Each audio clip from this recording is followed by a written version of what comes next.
Kendi stared at the screen, his heart pounding as he reread the email from Harvard. It was one of those moments that could change everything, or destroy it. The words blurred together, but the message was clear: we consider your response to the question in our entrance exam to be a joke.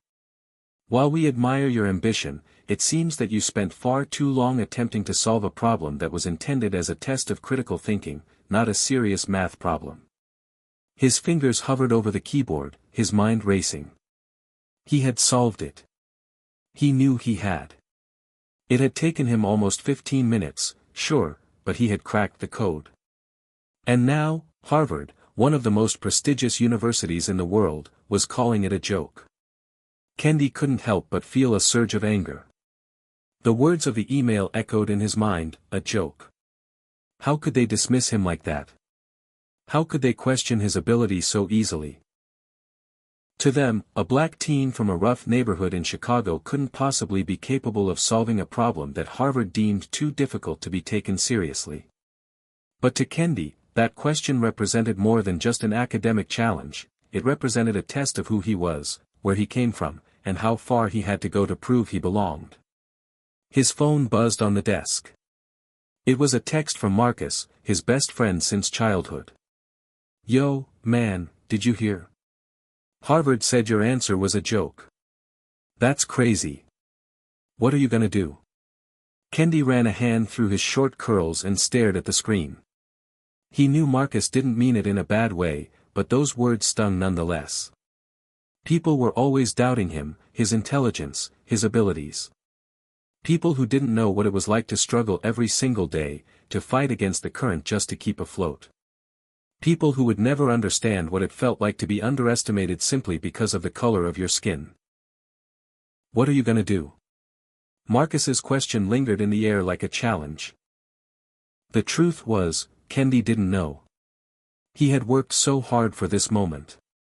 This application to Harvard wasn't just a formality, it was his shot, his chance to prove that he was worth more than the stereotype.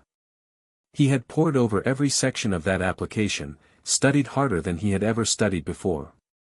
But now, it seemed like the question that had taken up his time and energy was nothing but a cruel joke in the eyes of the institution that he thought would give him a fair chance. Kendi's fingers typed a quick response to Marcus. "I'm not letting them off that easy. They think it's a joke. I'll show them. I'll solve it again, and this time, I'll do it in less than 15 minutes. I'll show them that it's not just about the answer.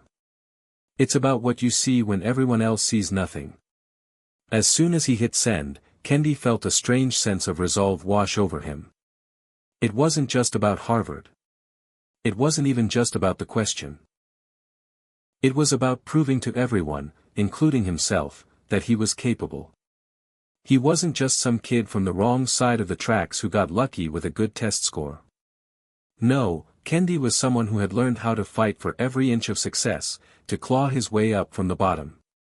And this moment, this joke of a question, was just another obstacle to overcome. He pushed himself back from the desk, staring out the window at the sprawling city of Chicago below. The skyline stretched out in front of him, a sea of concrete and glass that always seemed to whisper possibilities. But there was also a dark side to the city, the side that Kendi knew all too well, the side that pulled you down when you were trying to rise, the side that made sure people like him didn't get too comfortable in places like Harvard. For a moment, Kendi thought about what his mom would say if she knew. She had always been the one to tell him that he had to work harder than everyone else, that people would judge him based on his skin, his background, and his zip code. "But you," she would say, "you have to rise above. You can't let them win, Kendi. You have to be better than what they expect of you." That was the mantra he had lived by for as long as he could remember. And now, more than ever, he needed to hold on to it. He couldn't let this be the moment he gave up. Kendi grabbed his phone and opened the email again, scanning it one more time. "We consider your response to the question to be a joke." He wasn't going to let that phrase define him. Not this time. He took a deep breath and began typing a response to Harvard, determined to show them that he was more than just a kid who could be written off. It was time to take the question seriously, time to take the world seriously. Dear admissions team, Kendi typed, his fingers tapping the keys with purpose. Thank you for your feedback regarding my application. While I understand your assessment of the question, I would like to respectfully challenge your interpretation. What I found in the problem was not a joke, it was an opportunity. I have studied it deeply, and I believe there is more to the question than meets the eye. If you give me the chance, I would like to demonstrate my solution again, in less than 15 minutes. I am confident that my answer will not only satisfy your expectations, but exceed them. Kendi hit send, his heart still racing but now filled with a quiet confidence. He wasn't just a joke. He wasn't just a statistic. He was Kendi, and he was going to prove that he deserved to be here just as much as anyone else. He sat back in his chair, feeling the weight of his decision settling in. There was no turning back now. If Harvard wanted to treat him like a joke, he would show them what it meant to underestimate him. And in the process, he would show the world that a black teen from a broken neighborhood could solve problems that others couldn't even begin to understand. And so, the challenge was set. Kendi didn't know what the future held, but he knew one thing for sure, he was going to give it everything he had. Because in that moment, he realized something important. Sometimes, the only way to prove you belong is to make people see you for who you really are. Hit subscribe and leave a comment with where you're watching from. This story might just spark a new beginning. What's one thing that always pushes you forward, even when things get tough? Kendi had never thought much about his past. For him, the future was always the main focus. After all, what good was a history that was filled with struggle, pain, and sacrifice? It was hard enough to get by in the present, let alone worry about what had come before. But now, as he sat in his small room with the city lights casting long shadows on the walls, he couldn't help but reflect on how far he had come to reach this moment. Kendi's mom, Diane, had always taught him that hard work and determination could get him anywhere. Growing up in one of Chicago's roughest neighborhoods, Kendi had learned early on that life wasn't going to hand him anything. He watched his mom go to work every day at a low-paying job, doing her best to make ends meet while trying to be a mother, a provider, and everything else in between. There were days when she came home exhausted, her feet sore from standing all day, but she never complained. Instead, she smiled and reminded Kendi that he could be anything he wanted, if he worked for it. There was always a sense of pressure in their house. The pressure to succeed, the pressure to be better than what the world expected. But Kendi never minded the pressure. It was the only thing that kept him going when everything else seemed impossible. Growing up, Kendi had spent countless hours in his room, reading, studying, doing whatever he could to stay ahead in school. His mom made sure that he never lacked for books, even if they didn't always have money for food or electricity. She would tell him stories about the great leaders and inventors of the past, about the men and women who had risen from nothing to change the world. You could be one of them, Kendi, she'd say. You just have to believe it. You just have to push through. And Kendi did. Every day, he pushed himself. He had to. He couldn't afford to fail. But there were days, like today, when even his best wasn't enough to escape the weight of the world pressing down on him. His best friend Marcus always told him that the world was stacked against them, us, meaning kids from their neighborhood who didn't have much chance at success. Marcus had a point. It was hard to escape the stigma of being from the south side of Chicago, a place where opportunities were few and far between. For every success story, there were 1,000 others who didn't make it. But Kendi didn't want to be one of those stories. He refused to let his zip code define his future. One memory that always stuck with him was from when he was 12 years old. It was his first year in high school, and he had been so excited to start. His mom had bought him a second-hand backpack from a thrift store, and it was the best thing he owned. But when he got to school, it didn't take long for the other kids to notice. They saw the backpack, the worn-out shoes, the faded jeans. And they laughed. At first, Kendi had felt embarrassed. He had never realized how much people cared about things like clothes and shoes. But after a while, something in him shifted. He stopped caring about what others thought.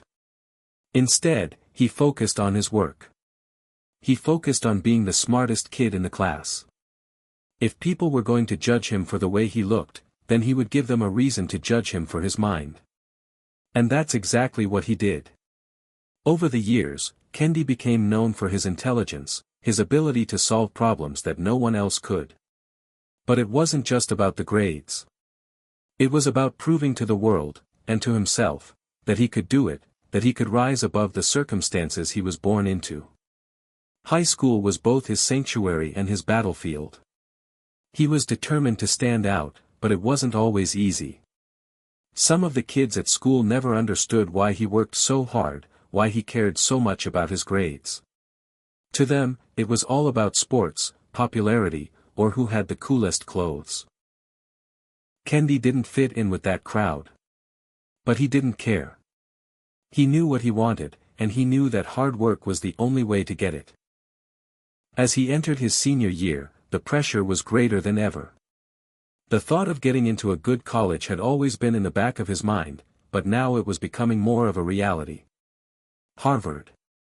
He had spent countless nights studying for the SAT, writing essays, and preparing his application. When the acceptance letter came, he couldn't believe it.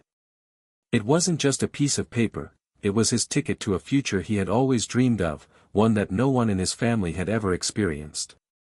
But that dream wasn't as simple as it seemed. Harvard wasn't just a school, it was a symbol. A symbol of success, of privilege, of everything Kendi had been working for. But it was also a symbol of something else, a world that wasn't always kind to people like him. To a black teen from Chicago, Harvard was a place that felt out of reach, a place where people were quick to judge based on the color of your skin or where you came from. And now, as he sat in his room, thinking about the email from Harvard, Kendi couldn't help but feel the weight of that reality. He wasn't just facing a difficult question on a test. He was facing something far bigger, the expectations, the doubts, the stereotypes. And this was just the beginning. His mom had always said, "Kendi, it's not enough to be smart. You have to be stronger than that. You have to fight for what you want, because the world will never give it to you without a fight." And fight he would. Kendi had learned how to fight from a young age, whether it was against the prejudice that came with being a black teen in a poor neighborhood or the expectations that told him he would never amount to anything. He had faced countless obstacles before, and he would face countless more. But no matter what, he wasn't going to stop. Now, with the challenge from Harvard, Kendi felt a fire ignite inside him. The email that had initially frustrated him was now a symbol of everything he had to overcome. Harvard didn't see him. But they would. He would make them see him. He would show them that he was more than a statistic.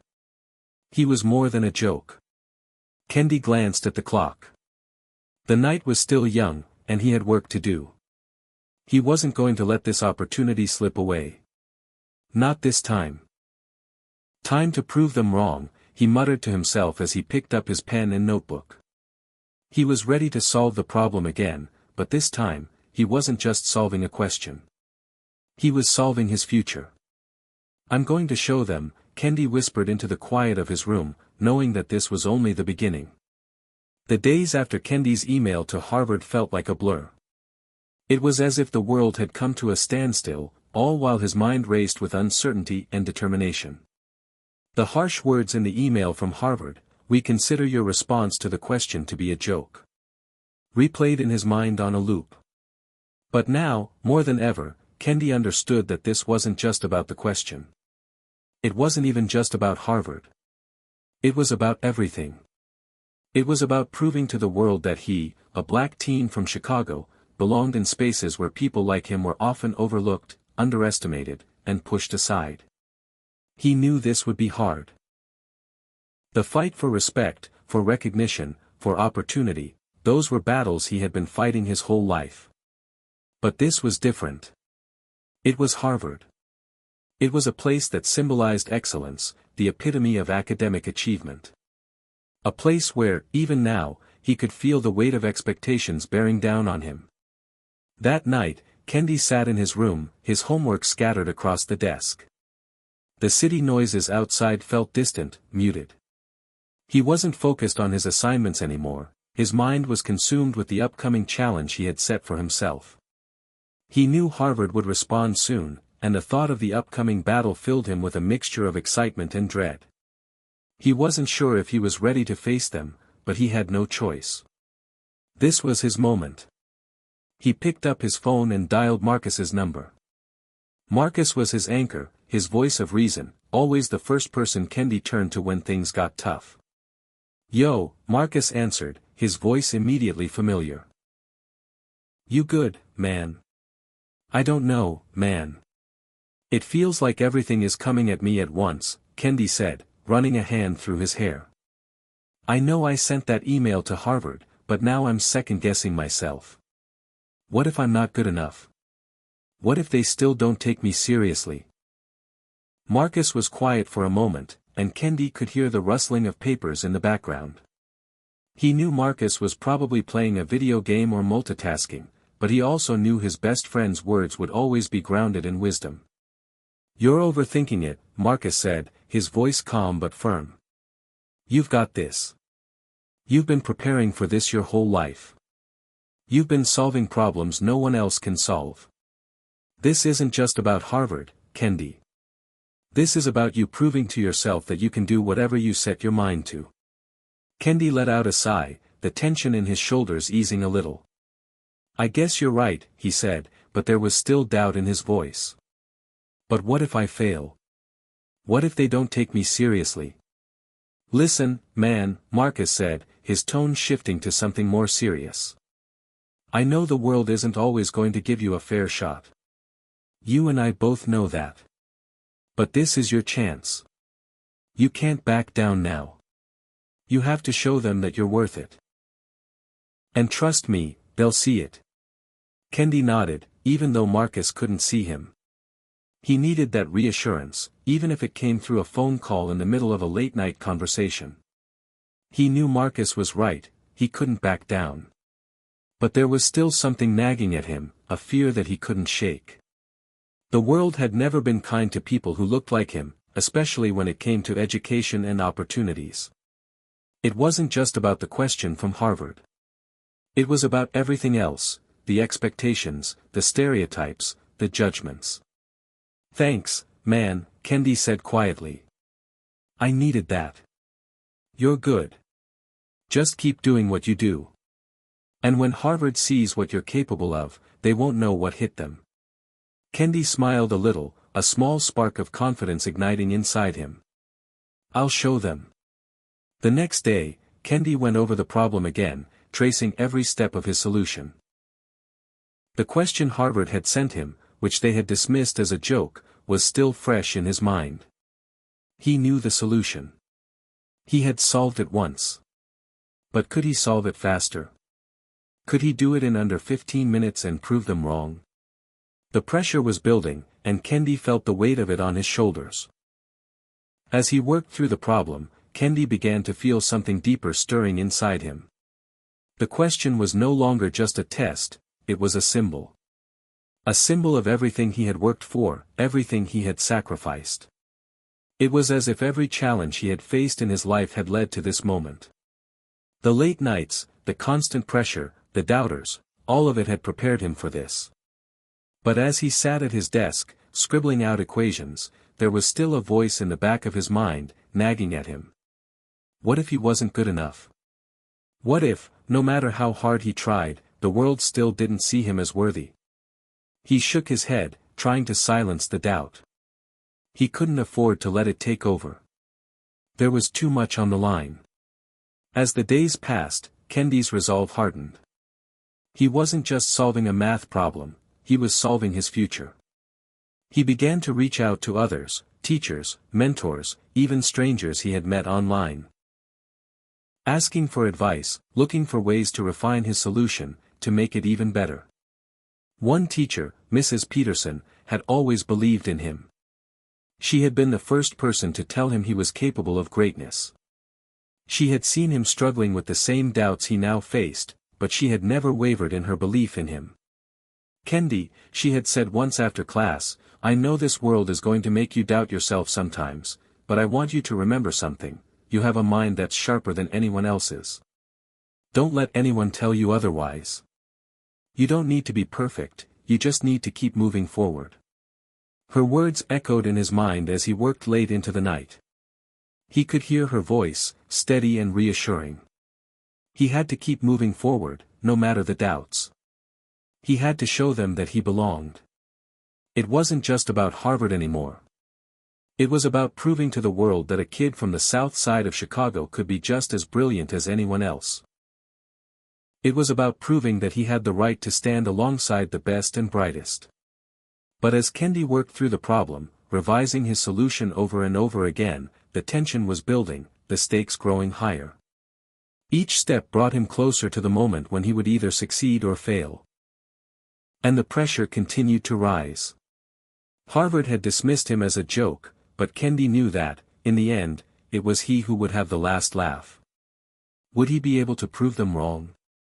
Would he be able to rise above the doubt and make his mark? The answer to those questions would come soon enough.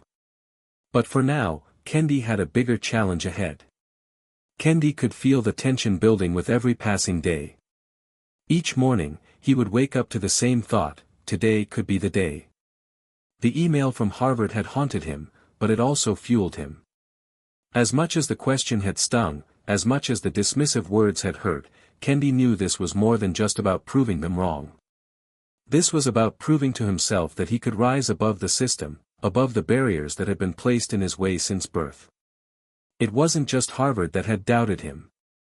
It was the world. People who had never met him had already made assumptions about who he was and what he could accomplish. Every stereotype, every comment, every look he had received throughout his life rushed back to him. Being a black teen from a poor neighborhood was more than just an obstacle, it was the first thing that anyone saw when they looked at him. And yet, it was also the very thing that had shaped him, sharpened his mind, and ignited the fire inside him. Harvard wasn't the first institution to challenge him. No, that happened years ago, when he was just a kid trying to survive in a school system that didn't always prioritize kids like him. He had learned quickly that nothing came easy. Nothing was handed to him, and when it came to education, he often had to fight for every inch. There had been teachers who didn't believe in him, classmates who thought he didn't belong, and administrators who looked at him and saw only another statistic, a product of his environment. But he had never let that define him. He had fought back, using their doubt as motivation. Every time someone told him he couldn't do something, he worked harder. Every time someone underestimated him, he proved them wrong. And now, it was Harvard. Kendi sat at his desk, the glow of his computer screen illuminating his face as he reviewed the problem again. He had solved it the first time, but now, with the pressure mounting, it felt different. It wasn't just about getting the answer right anymore, it was about doing it in the fastest, most precise way possible. Harvard had set a challenge before him, and it wasn't just academic, it was personal. They wanted to see him crack under pressure, they wanted to see him fail. And the thought of failure wasn't an option. His phone buzzed, interrupting his concentration. It was a message from Marcus. "Yo, you good? Heard anything from Harvard yet?" Kendi stared at the message for a moment, the anxiety creeping up again. He had been so focused on solving the problem, he had almost forgotten that the next step was inevitable, submission. The moment of truth was coming, and he wasn't sure if he was ready. "Not yet. I'm still working on the solution." Kendi quickly typed back. "You're gonna crush it. Just remember, it's not about what they think. It's about what you know. You've been doing this your whole life." Kendi read Marcus's words again and smiled. He appreciated the encouragement, but it wasn't just about solving the problem. It wasn't about the grade. It was about the message he would send, the one that spoke louder than any formula or solution. It was about showing Harvard that they had underestimated him, showing the world that a kid from his neighborhood could stand toe-to-toe with the brightest minds in the country. Still, the stakes felt higher than anything he had ever faced. The pressure was suffocating. Kendi had to deliver. His future depended on it. He leaned back in his chair, staring at the wall in front of him. The walls of his room felt like they were closing in, and he could almost feel the weight of his circumstances pressing down on him. He had to make this moment count. He had to show them that he wasn't a joke. That he wasn't just the sum of the stereotypes and expectations the world had placed on him. The question from Harvard had seemed simple at first.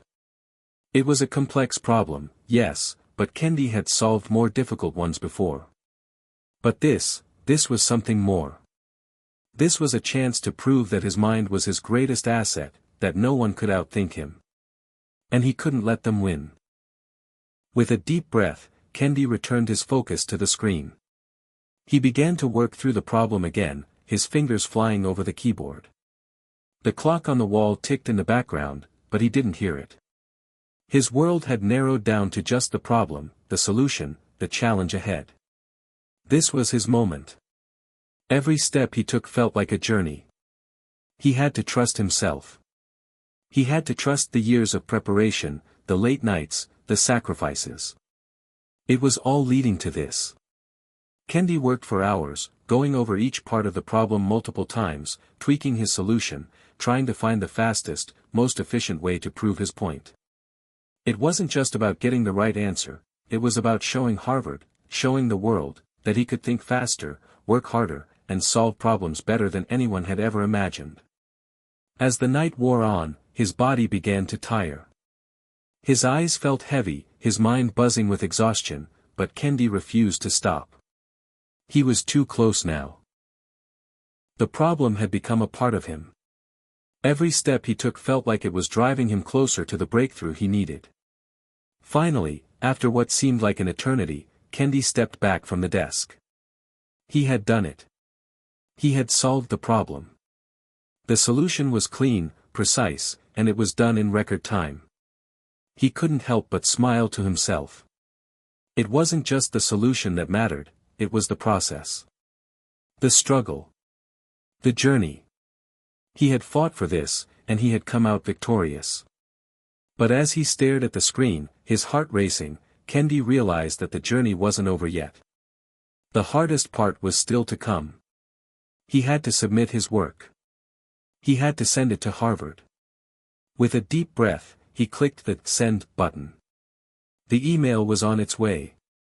He sat back in his chair, staring at the screen, his heart pounding in his chest. The moment of truth had arrived. But just as quickly as the tension had mounted, it began to dissolve. There was a strange sense of peace that settled over Kendi. For the first time in days, he felt like he had done everything he could. He had worked hard. He had fought through the doubts, the pressure, and the fear. He had solved the problem. Now, it was time to wait. The rest was out of his hands. Kendi leaned back in his chair, his mind racing with the possibilities. What would happen next? But whatever came next, one thing was certain, Kendi had already won.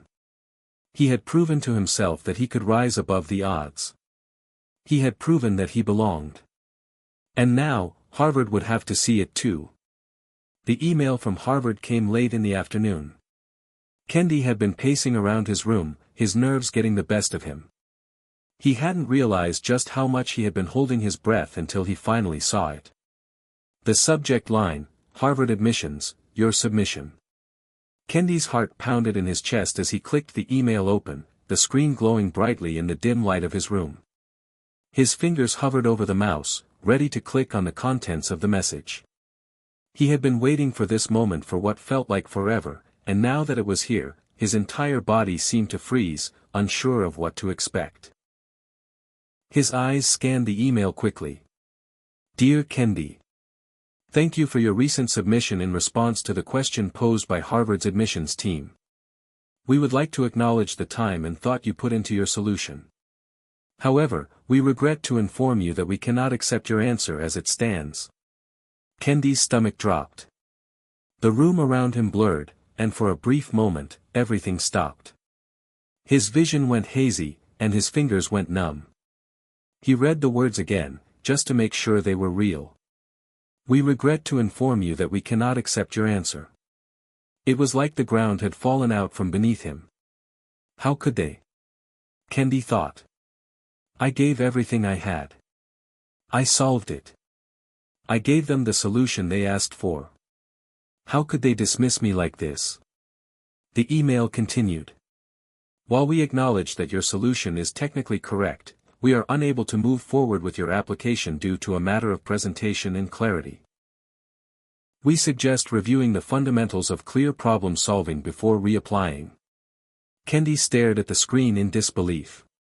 The words blurred as his mind raced. They had done it. They had dismissed him. Again. His first instinct was to hit the keyboard, to slam the computer shut in frustration. But then something stopped him. His mind, still reeling from the shock, had a strange calmness wash over it. He could feel the emotions bubbling up inside him, the frustration, the anger, the sense of betrayal, but there was also something else. A strange, quiet voice deep inside him that told him not to give up. Not yet. For years, Kendi had been told he wasn't enough. That he wasn't smart enough, good enough, or deserving enough. And now, Harvard, a school that he had dreamed of for so long, had just done the same thing. They had dismissed him. They had treated his brilliance like it was nothing more than a fluke. But Kendi knew better than to let it end like this. He wasn't going to let their words define him. He wasn't going to let their rejection be his final verdict. He took a deep breath and slowly closed the laptop. His hands were still shaking, but his mind had started to clear. He had been given an opportunity, a chance to prove something bigger than himself. And he wasn't going to let it slip away. With a sense of resolve, Kendi stood up and walked over to his window. He could see the city of Chicago spread out before him, his home, the place that had shaped him into who he was today. Every corner of that city was filled with stories like his. Stories of resilience, of struggle, and of triumph. He wasn't the only one fighting against the odds. And he wouldn't be the last. But as he stared out the window, a thought occurred to him. What if they were right? What if he hadn't presented his solution clearly enough? What if he had missed something? What if his presentation hadn't been perfect? Kendi had always prided himself on his ability to solve problems, but the fact that Harvard had dismissed him made him wonder, did he still have room to grow? Was there something he was missing? No, he told himself. This isn't the end. It's just the beginning. Kendi sat back down at his desk and opened the email again. This time, he read it more slowly, analyzing every word. It wasn't just about their rejection anymore. It was about learning from it, about growing. He knew that if he wanted to prove them wrong, he had to do more than just solve the problem. He had to show them who he really was. He had to show them what he was capable of. For the next few hours, Kendi pored over the problem again. He reviewed the presentation, looking at the areas where he could improve. Where had he fallen short? Was there a way to make his solution clearer, more concise? He could do this. He could fix it. His mind clicked into gear, and slowly but surely, he began to adjust his presentation. He simplified the steps, broke them down more clearly, added context to his reasoning. Every move he made felt like a small victory. Every change he made felt like he was inching closer to the version of himself he wanted to be. The version who could not only solve problems, but who could communicate those solutions in a way that made others see his brilliance. He didn't know what the future held. He didn't know if Harvard would accept his revised submission, but in that moment, something clicked. He wasn't doing this just for Harvard. He was doing this for himself. He was doing this because he knew his worth, even if no one else did. He wasn't just going to accept their rejection and walk away.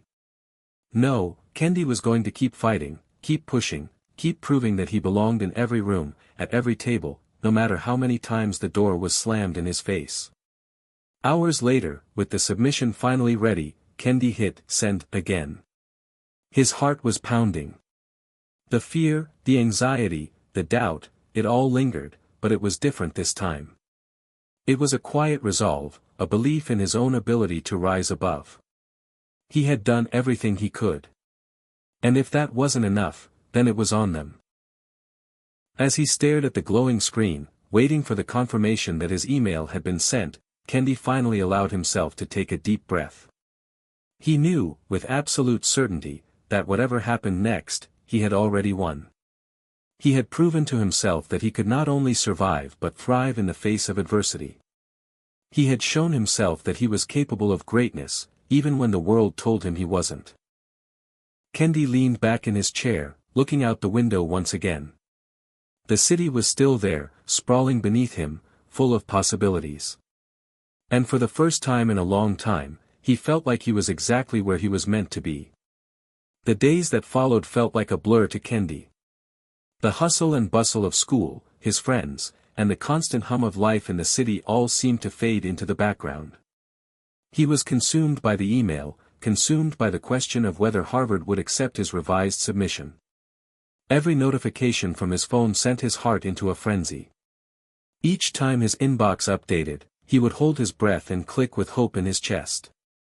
But each time, it was nothing. Just another message that wasn't the one he was waiting for. It was a peculiar kind of waiting. The kind that gnawed at your insides and kept you awake at night, but also the kind that forced you to reflect. Kendi spent those quiet hours in between classes and after school, lost in his thoughts, thinking about everything he had done, everything he had learned, not just from the problem Harvard had given him, but from everything leading up to it. He reflected on the journey, the pain, the doubt, the struggle, and the small victories along the way. His mind wandered back to that first time he had stepped into a classroom, uncertain but determined. He thought about the teachers who had pushed him to do better, the friends who had encouraged him when he was ready to give up, and his family who had always been there, even when they couldn't always give him what he needed. They had given him something far more valuable than anything material, they had given him the strength to keep going. But more than anything, Kendi thought about the person he had become. He had faced rejection, doubt, and obstacles that would have made many others give up. And yet, here he was. Stronger, smarter, more resilient than ever before. No one could take that away from him. On the outside, everything seemed to be going fine. Kendi continued to attend his classes, spent time with his friends, and even managed to find moments to relax. But on the inside, there was a restlessness. A fire that hadn't quite gone out. He needed closure. He needed answers. His submission had been sent, but what would happen now? Was his hard work enough? Would they acknowledge his growth? Then, one fateful evening, as Kendi sat in his room, his phone buzzed once more. The email notification from Harvard. His pulse quickened, but this time, it was different. He was ready for whatever was coming. He had already done the work. He had already given everything he had. He opened the email. Dear Kendi. Thank you for your revised submission. We have reviewed your work and would like to extend our congratulations. We were impressed by your determination, your problem-solving skills, and the clarity with which you presented your solution. After careful consideration, we are pleased to inform you that we would like to move forward with your application. Kendi's eyes blurred as the words finally hit him. His mind couldn't process it at first. The weight of the moment hung heavily in the air. This was it. This was what he had fought for. What he had dreamed of. He had done it. But it wasn't just the acceptance letter that struck him. It wasn't the confirmation that Harvard saw his potential. What hit him the hardest was the validation. The recognition that he wasn't just a product of his circumstances, he was a product of his choices, his perseverance, his mind. In the face of every obstacle, every doubt, he had managed to rise above it all. And Harvard, a place that had initially rejected him, now saw him for what he truly was. His phone buzzed again. It was a message from Marcus. Yo, man, you hear back from Harvard? Kendi sat there for a moment, smiling to himself. He could almost hear the excitement in Marcus's voice through the text. He typed back, a single word that carried the weight of everything he had been through. Yes. Marcus replied almost instantly. I knew it. I told you you'd crush it, Kendi. You did it, bro. Kendi could hear the words in his head, but he didn't reply right away. He didn't need to. He already knew the impact of this moment. But even as the flood of emotions began to overwhelm him, he knew that his journey wasn't over. This acceptance, this victory, was just one step in a much larger journey. It wasn't about Harvard. It wasn't about proving anyone wrong anymore. It was about something deeper, something far more personal. It was about understanding that he could overcome anything, that he had the power to shape his own future. He spent the rest of the evening reflecting on everything. The road hadn't been easy. There had been moments when he had felt like giving up, when the pressure had felt too much. But in the end, he had stuck to his guns. He had learned how to deal with rejection, how to push through the hard times, and how to turn setbacks into opportunities. It wasn't about winning every battle, it was about never losing sight of the bigger picture. It was about perseverance. As he looked back at the email, Kendi smiled. But then, just as quickly, the smile faded. His mind went to the next challenge, the next hurdle. Getting into Harvard was only the beginning. The real work was just starting. But now, he felt more ready than ever before. The next day at school, word started to spread. Marcus had already told everyone, of course, but now Kendi was being congratulated by friends, teachers, and even some classmates he didn't know well. People were congratulating him for his hard work, his perseverance.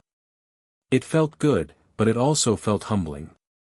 Kendi knew that the attention he was receiving wasn't just about getting into Harvard, it was about the journey that had led him there. There were moments when he felt unsure, when he wondered if all the effort had been worth it, but now he knew the answer. It had all been worth it. Every late night, every moment of self-doubt, every time he had pushed himself to keep going had been worth it. As Kendi sat in his history class, looking out the window at the city, a wave of gratitude washed over him. It wasn't just about Harvard. It wasn't even just about his future anymore. It was about the present, the journey he was on. It was about understanding that life was bigger than the obstacles we face. It was about how we face those obstacles. And how we move forward. Kendi wasn't just a kid from a poor neighborhood. He wasn't just a black teen trying to prove a point. He was more than that. He had become someone who believed in himself, who knew his worth. And that, he realized, was the true victory. As the bell rang, signaling the end of the class, Kendi stood up, feeling lighter than he had in weeks. He didn't know what the future held, but he was ready for it. Ready to face whatever came his way. Because he knew now, he had everything he needed to succeed. And that was all that mattered. Kendi sat in his favorite corner of the school library, his mind a whirlwind of thoughts. The acceptance letter from Harvard had been a victory he would never forget, but now that the initial thrill had worn off, a new challenge began to settle in. It wasn't the kind of challenge he had expected. It was the pressure. The weight of the expectations that now hung over him like a shadow. Everyone in his life, from family to friends, was so proud of him. His teachers were starting to treat him like he was some kind of genius, and even people in the neighborhood who barely knew him had started to give him knowing nods as he passed by. Harvard, huh, they'd say with admiration. That's my boy. But deep down, Kendi began to wonder if he was enough for the prestige of a school like Harvard. It wasn't just about getting in anymore, it was about living up to what people expected of him. What he expected of himself. His mind wandered back to his friends. Marcus, Jessica, and even Layla, the girl from English class who had always given him an extra smile when they discussed books and literature. They had all celebrated with him when the email came through, but now, Kendi couldn't shake the feeling that they were silently watching him, waiting for him to do something extraordinary. What if he didn't live up to the hype? What if Harvard wasn't what he thought it would be? Kendi let out a breath, trying to shake the worries from his mind. The last thing he wanted was to let himself spiral into uncertainty. But no matter how hard he tried, the thought lingered, what's next? The answer came in the form of an unexpected challenge. It was a crisp Wednesday afternoon when Kendi received an email from Harvard. This one wasn't about his application, it was an invitation to participate in a special program for incoming students. The subject line read, Harvard Challenge, Summer Problem Solving Initiative. Kendi opened the email quickly, his curiosity piqued. The letter explained that Harvard was hosting a summer program aimed at testing incoming students' critical thinking, creativity, and collaboration skills. It was designed to challenge them to think in unconventional ways, pushing them to solve real-world problems with minimal resources and time. The program was not mandatory, but strongly recommended for students like Kendi, who had shown exceptional promise. It was an opportunity to stand out, to prove his skills before even stepping foot on campus. But as Kendi read further, a familiar knot tightened in his stomach. The challenge was going to be a month-long simulation where students would be placed in teams, each with a unique set of skills. Their task?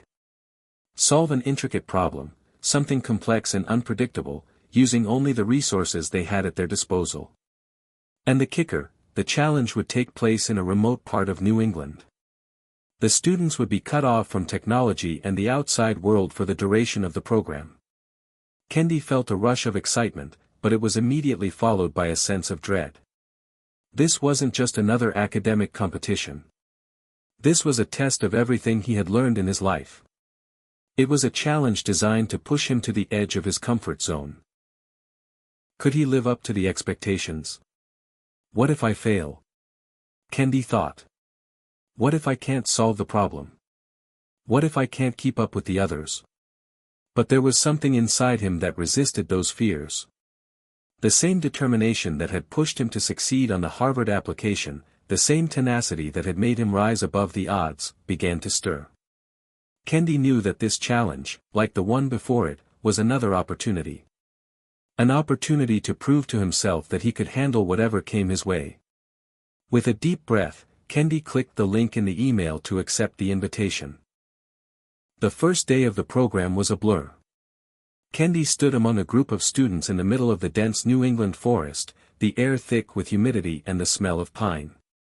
There was a slight chill to the morning air, but Kendi barely noticed it. His mind was too busy running through 1,000 questions. Who were these people? What were they like? What were their skills? And most importantly, how was he going to navigate the complexities of the challenge ahead? The group was diverse, students from all over the world, from different backgrounds and disciplines. There were tech-savvy students, creative thinkers, and a few who appeared to have more experience than Kendi in navigating challenges like this. But despite the differences, there was one thing they all had in common, the need to prove themselves. As they gathered in a circle, the program's coordinator, a tall woman with sharp glasses and an authoritative air, began to explain the rules. For the next month, she said, you will be placed in teams, each with a distinct problem to solve. You will have no access to modern technology, no phones, no internet. Only the materials you bring with you and what you can find in your surroundings will be at your disposal. Kendi felt a mix of exhilaration and anxiety. No phones. No internet. That was going to be a serious challenge. How was he supposed to come up with a solution without access to the vast amount of information that had always been just a click away? The coordinator continued, outlining the nature of the challenge, a global crisis simulation. Each team was to take on a role as leaders of a country facing a crisis, a devastating earthquake, a widespread health epidemic, or a financial meltdown. They would need to come up with solutions, balancing both immediate needs and long-term recovery plans. We want to see how you think under pressure, how you collaborate, and how you adapt, she said, before offering a simple but powerful statement. There is no right answer here. We're looking for creativity and insight. Kendi's heart raced. He hadn't come all this way to back down now. This was his chance. The team assignments were announced shortly after. Kendi was placed in a group of 6 students. His eyes scanned the other members, a quiet young woman named Sophia, who appeared to be a math genius, Isaac, a gregarious student with a background in economics, and Jamal, a skilled carpenter who had worked on community projects in his home city. The rest of the team was made up of students from various countries, bringing with them a wealth of different experiences and knowledge. Before he could second-guess himself, Kendi turned to the team. They were all looking to him, unsure of how to begin. This was it. The challenge was real. The problem needed solving. Kendi felt the weight of the moment. This was no longer about Harvard's acceptance. This was about proving that he could be more than just a student with potential. This was about showing that he could truly make a difference. "All right," Kendi said, his voice steady but full of determination. "Let's get started. We've got work to do." And just like that, the challenge began. As the team worked through the days that followed, Kendi began to understand just how far his journey had come. The pressure, the uncertainty, the doubt, it was all part of the process. And just like the problems he had faced before, he knew there was no easy path ahead. But there was one thing he was sure of: he was ready for whatever came next. The real challenge wasn't the crisis itself, it was proving that, no matter the odds, he would find a way to solve it. And with that, Kendi's journey truly began. The days in the wilderness had begun to feel like a blur for Kendi. The team had spent hours strategizing, huddled around small campfires at night, planning their approach to solving the simulated crisis. The pressure to come up with a perfect solution was immense, and it was starting to take a toll on everyone. Kendi could see it in their eyes, the uncertainty, the exhaustion, the growing frustration. The problem they had been assigned was one of global proportions, an environmental disaster causing widespread famine and mass migration. Their role was to find sustainable solutions for food security, economic stability, and humanitarian aid. The stakes were high, but there was no easy answer, and each decision they made seemed to lead to more questions. Tensions began to simmer beneath the surface, and Kendi found himself caught in the middle of it all. Isaac, the economics whiz, wanted to focus on immediate relief efforts, implementing emergency food programs and short-term financial assistance. His plan was pragmatic, grounded in reality, but Kendi felt it lacked vision. There was no long-term sustainability, no real solution for the communities devastated by the famine. Sophia, the quiet math genius, pushed for a more scientific approach, using technology to track food supplies and implement logistical systems. While her ideas were brilliant in theory, they were overly reliant on technology, a resource they didn't have. Jamal, the carpenter, argued for more hands-on solutions, focusing on rebuilding infrastructure and providing jobs for the displaced populations. The team members were all passionate about their ideas, but the more they debated, the more Kendi realized how fragmented they had become. Each person saw the problem through their own lens, and no one was willing to budge. Every suggestion was met with resistance, and the discussions grew more heated as the days wore on. Kendi had always prided himself on his ability to see the bigger picture, to find common ground between opposing ideas.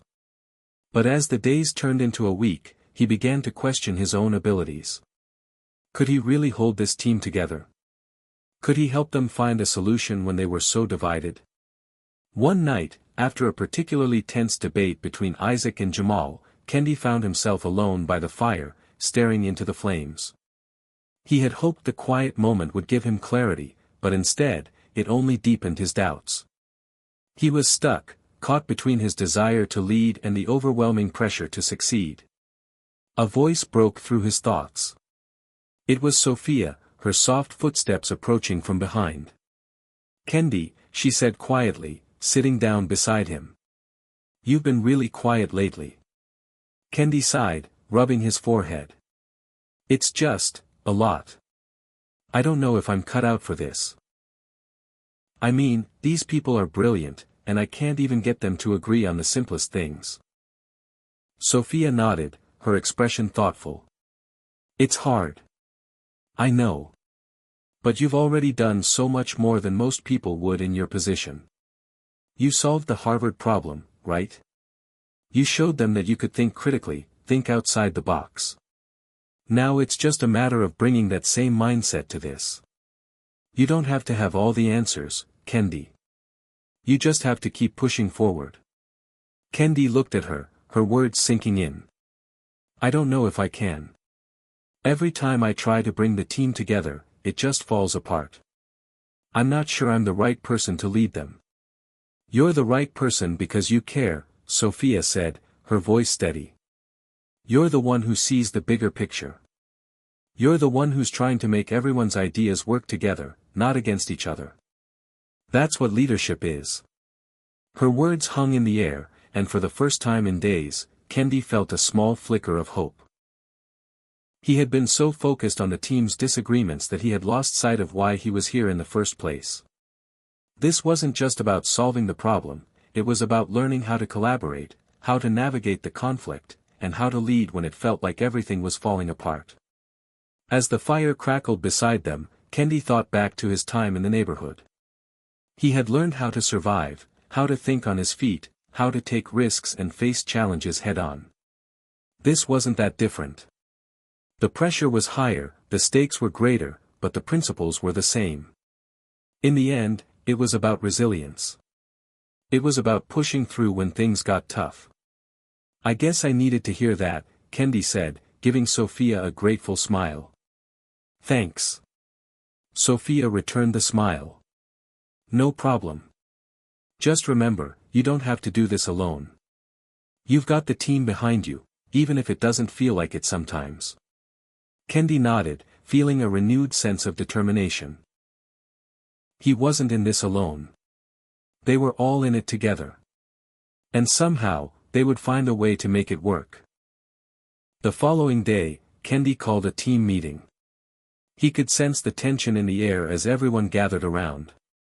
The silent glares and crossed arms made it clear that things were far from resolved, but Kendi was determined to break through the wall of frustration. Listen, he began, his voice firm but calm, I know things have been tense.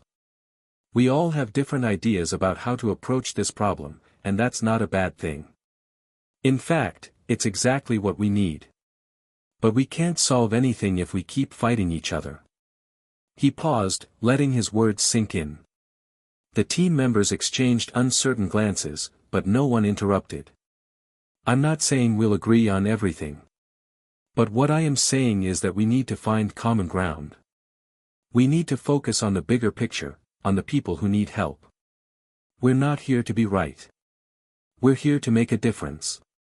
Kendi took a deep breath, then continued. I know it's not easy. I know we're all under pressure. But we can do this if we work together.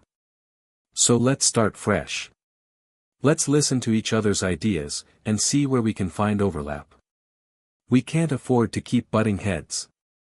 This isn't about our egos. It's about the problem. The silence that followed was heavy, but Kendi held his ground. Finally, Isaac spoke up, his voice reluctant but sincere. You're right. We've been too focused on proving our ideas are the best. Maybe it's time to step back and look at the bigger picture. Jamal nodded in agreement.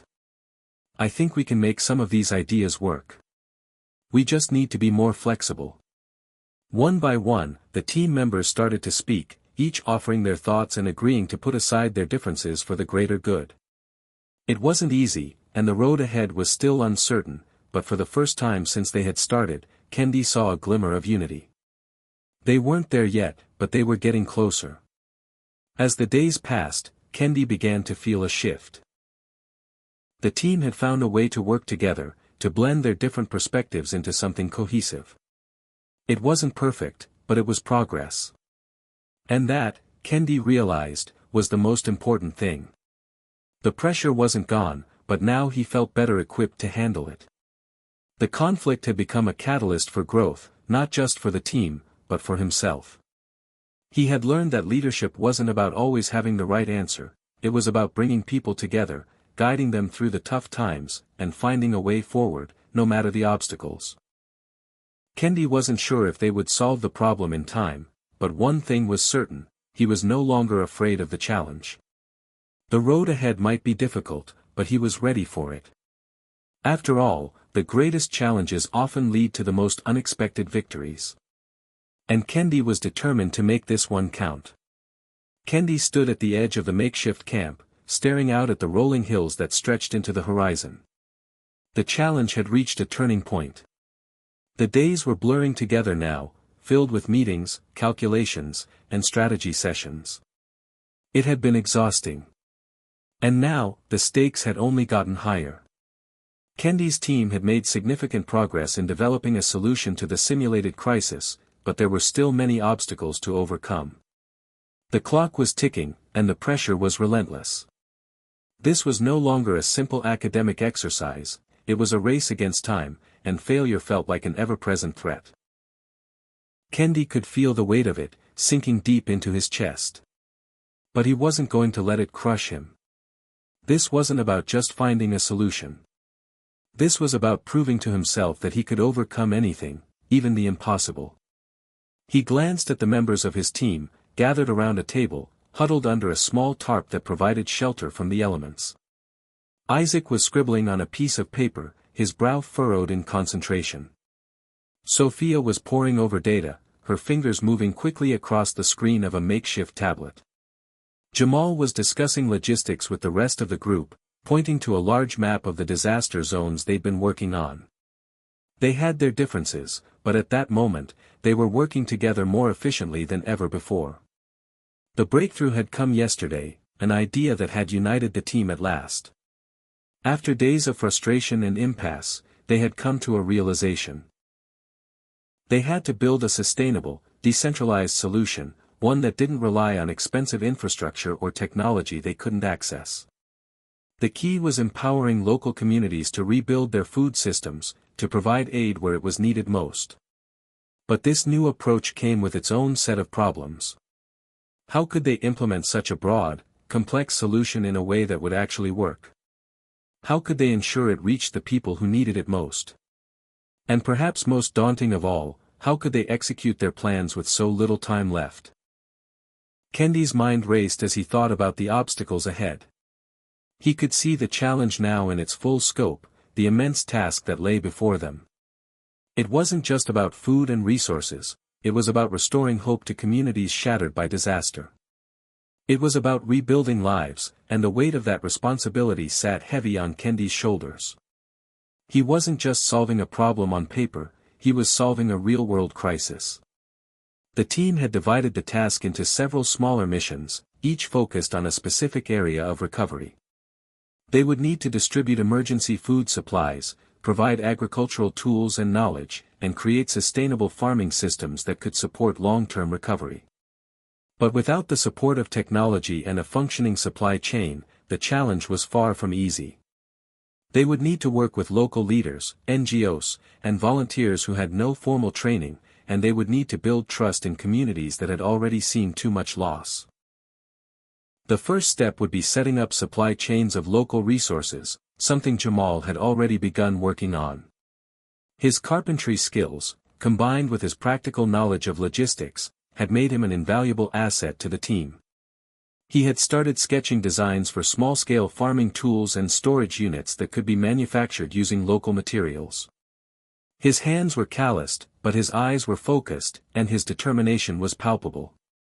Kendi couldn't help but feel a sense of admiration for Jamal's work ethic. In many ways, Jamal embodied what Kendi had come to realize over the past few weeks: resourcefulness was just as important as intellect.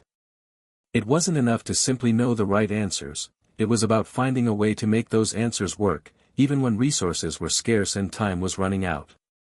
Sophia, too, had become indispensable. Her ability to analyze complex data and break it down into actionable steps had kept the team grounded. She had developed a model for tracking food distribution and monitoring community recovery that was simple, but effective. With limited resources, she had found ways to use what they had, basic software and minimal technology, to keep their plans on track. Her determination to make things work was contagious.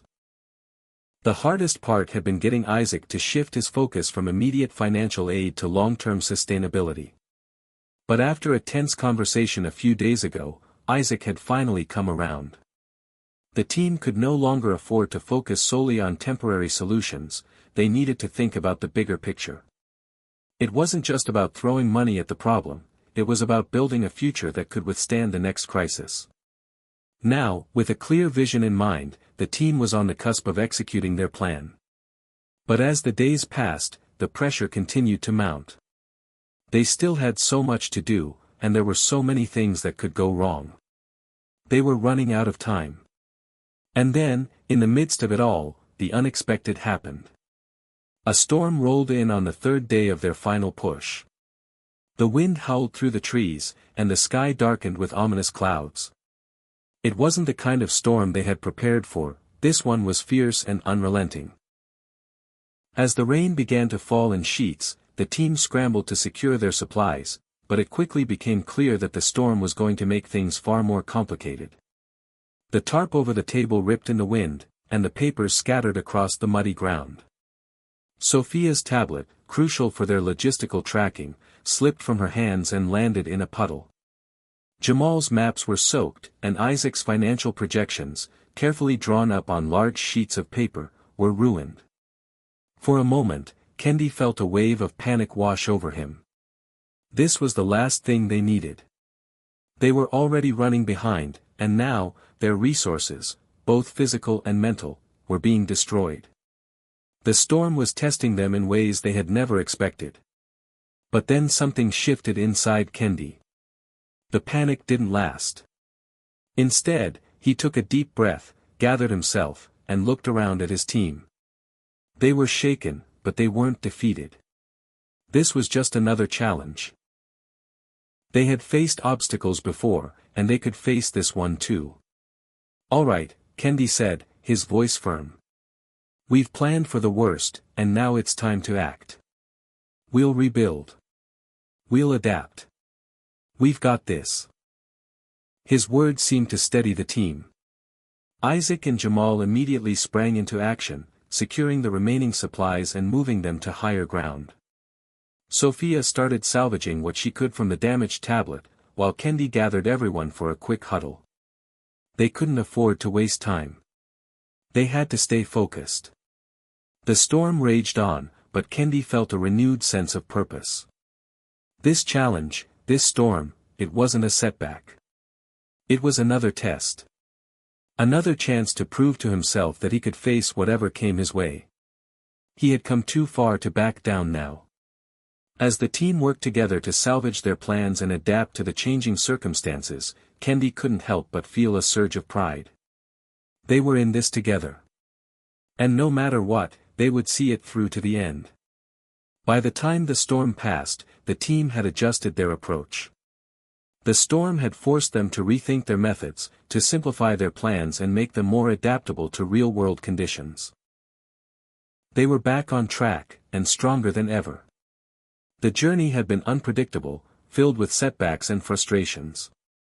But as Kendi looked around at the faces of his team, he knew that this was the moment that would define them. They had come through the storm, both literally and figuratively. And now, there was nothing standing in their way. The climactic journey had begun, and Kendi was ready for whatever came next. The day had arrived, and Kendi stood before the team, staring at the task in front of him. They had been through the ringer, sleepless nights, failed attempts, storms that had torn their plans apart. But this was it. They were about to present their final solution to the crisis, the culmination of everything they had worked toward. The pressure had never been more intense. Kendi could feel it pressing down on his chest, weighing him down with every breath. This wasn't just a project or a simulation anymore. It felt real. This was a battle for survival, for hope. If they failed, it wouldn't just be a blow to their pride, it would be a failure of something much larger, the idea that a group of people could come together and solve the impossible. As Kendi glanced around at the team, he saw the exhaustion etched in their faces. Sophia was staring at her tablet, still trying to tweak the logistical model just one last time. Isaac was pacing back and forth, muttering to himself about financial projections and resource allocation. Jamal was sitting with his head in his hands, clearly drained but still determined to push forward. They were all feeling it. This was the moment that would determine everything. Kendi had to keep them grounded. He had to keep them focused. "Hey," he said, his voice firm but not unkind, "I know we're all exhausted. We've come through a lot, and I'm proud of everything we've accomplished. But today, we finish this together." The team fell silent, the weight of Kendi's words sinking in.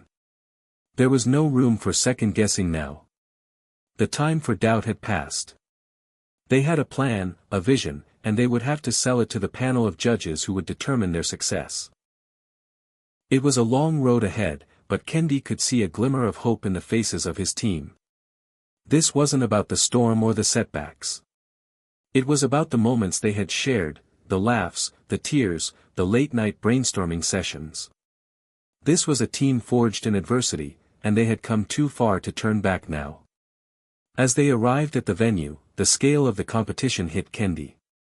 The room was vast, filled with judges, experts in the field, and representatives from organizations that had the power to change the world. But as intimidating as it was, Kendi had one thing that no one else in the room had: belief in his team. He knew that no matter how high the stakes, they had something special. The room grew quiet as they approached the front. Kendi could feel the eyes of the judges on him, their gaze weighing heavily on his every move. He'd seen this kind of pressure before, the feeling of being scrutinized, judged not only for his ideas but for who he was. But this time, it wasn't just about him. It was about the team. It was about all of them. As they set up their presentation, Kendi took a deep breath, steadying himself. He could hear the soft hum of conversation around him, but his focus was razor-sharp. This was their moment. This was everything they had worked for. The first speaker was Sophia. She began by explaining their logistical model, how they would track resources and make sure aid was distributed efficiently. Her calm and methodical approach captured the attention of the room, her voice steady as she outlined the steps they had taken to ensure that their solution was both sustainable and scalable. Every word she spoke carried the weight of the countless hours she had spent perfecting the model. Kendi could see the judges nodding along, impressed with her clarity. Next, it was Isaac's turn. He was the numbers guy, the financial mind that had made sure their project was viable from an economic standpoint. He spoke with authority, walking through the financial models they had developed to ensure that the solution would be cost-effective while still meeting the immediate needs of the affected communities. Kendi saw the judges lean forward, clearly engaged. Isaac's voice had a certain calm confidence to it, and it was clear that he had earned their respect. Finally, it was Kendi's turn. His heart raced as he stepped up to the podium, but he knew what he had to do. This was his moment to speak from the heart, to bring together the team's vision and remind everyone why they were doing this. He took a deep breath and looked out at the audience. "This isn't just a project," Kendi began, his voice steady despite the storm of emotions swirling inside him. "This is a solution to a real-world crisis. A crisis that affects millions of people around the world. And we believe that the best way to solve it isn't by throwing money at the problem or relying on complicated technology. It's by empowering the communities that are affected, by giving them the tools they need to rebuild. The people on the ground, they're the experts. They know what their communities need. What we're offering is a blueprint for them to take back control." His words hung in the air, and for a moment, the room was silent. Kendi knew that they had touched something important, something that went beyond technical solutions and economic models. They were offering hope. They were offering a way forward for people who had lost everything. "We don't have all the answers," Kendi continued. "But we believe that by working together, with the local communities, with governments, with organizations, we can create something that lasts. We're not just looking for a quick fix. We're looking to change the way we approach disasters. We want to build something sustainable, something that can withstand the challenges of tomorrow." As Kendi finished his speech, he felt a weight lift off his shoulders.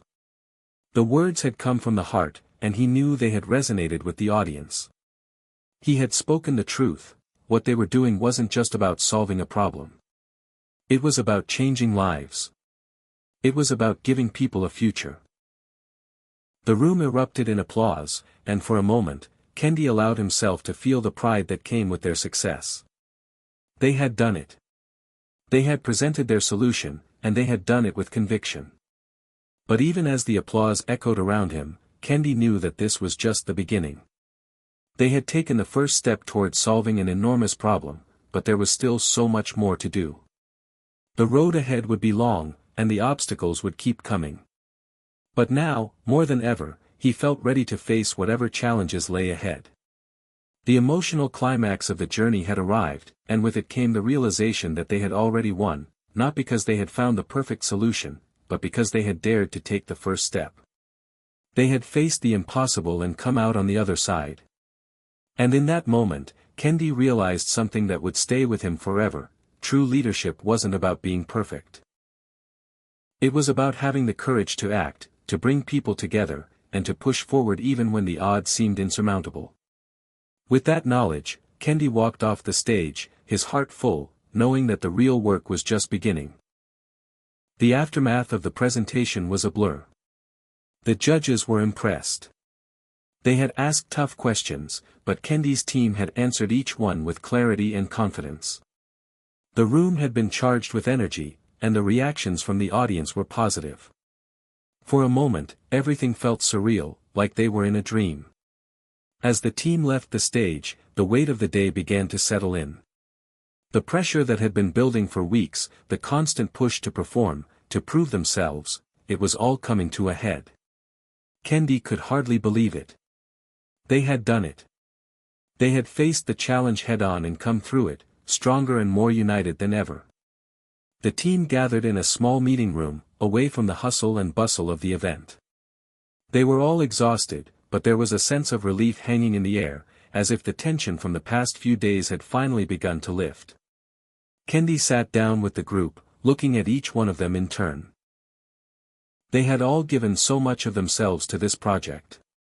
They had fought through every setback, every doubt, every moment of frustration, and now, it had all paid off.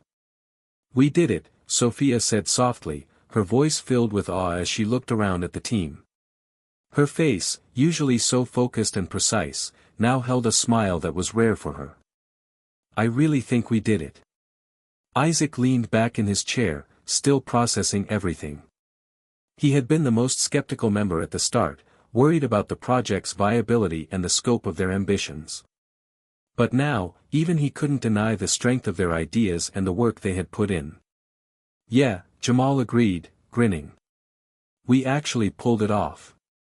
Can't believe we're here." Kendi felt a deep sense of pride well up inside him. It was a feeling he hadn't fully allowed himself to experience until now. This wasn't just a victory for the project. It was a victory for the team, for the countless hours they had spent together, for their resilience in the face of adversity. This journey had brought them closer, and in a way, it had shown Kendi just how much strength lay within him. They had all changed, grown in ways they couldn't have predicted when they first started. But as the joy of their accomplishment began to sink in, Kendi couldn't help but feel the weight of what lay ahead. This was just one stage in the journey. The real work was only beginning. "Okay, team," Kendi said, his voice steady and calm, yet carrying a new sense of purpose. "We've proven that our solution is viable. But we need to remember, this is just the beginning. The world is waiting for a solution, and we have to deliver. Now we have to take this and make it real. We need to get it into the hands of the people who need it most." The team nodded in agreement, their faces somber as they shifted from celebration to determination. The excitement of the moment was fading, replaced by the cold reality of what had to come next. This was not a game. It was not an academic exercise. The stakes were high, and the team had a responsibility to follow through. "We're not just making a presentation here," Kendi continued, his voice gaining strength. "We're changing lives. And that means everything to me. We've worked so hard, and now it's time to bring this vision to life." Isaac cleared his throat, sitting forward. I'm ready. I know we've been talking about the logistics and the financials, but now I'm thinking long-term. How do we scale this? How do we get this to more communities? How do we ensure the people on the ground have the tools they need to keep this going? Sophia immediately began to sketch out a new set of data models on a whiteboard in the corner of the room, her mind already racing ahead. Jamal was checking his phone for updates on potential partnerships with local NGOs. Each member of the team knew their role and was eager to get started. There was no hesitation now. They knew the real work was just beginning. Kendi took a deep breath. For the first time since this journey had begun, he felt a sense of clarity. He wasn't afraid of the future. He wasn't afraid of the obstacles that lay ahead. He had learned something important: he wasn't alone in this. The team had proven that, time and time again. Together, they were unstoppable. We'll need partners, Kendi said, his eyes meeting each member of the team. We'll need NGOs, local leaders, governments, and volunteers. But most importantly, we need to keep our eyes on the bigger picture, the people we're trying to help. We can't get lost in the process. We have to stay focused on the communities that need us. The next few weeks were a whirlwind. Kendi and his team worked tirelessly to refine their model, to create partnerships, to begin the process of real-world implementation.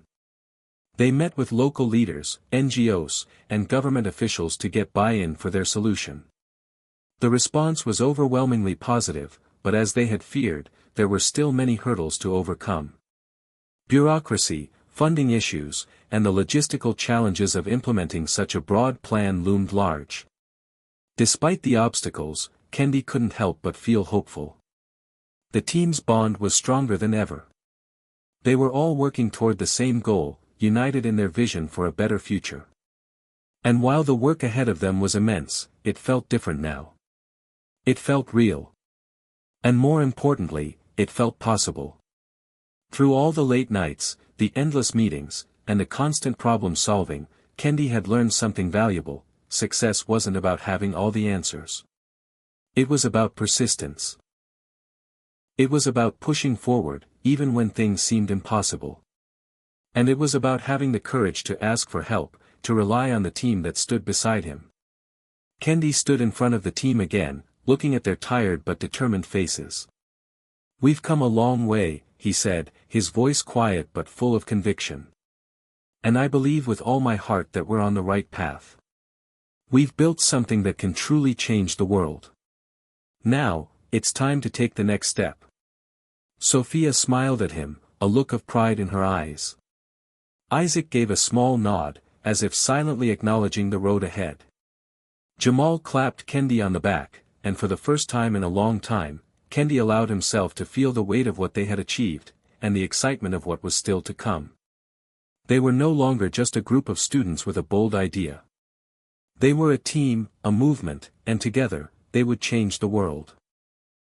And with that thought, Kendi knew that everything they had done so far had been worth it.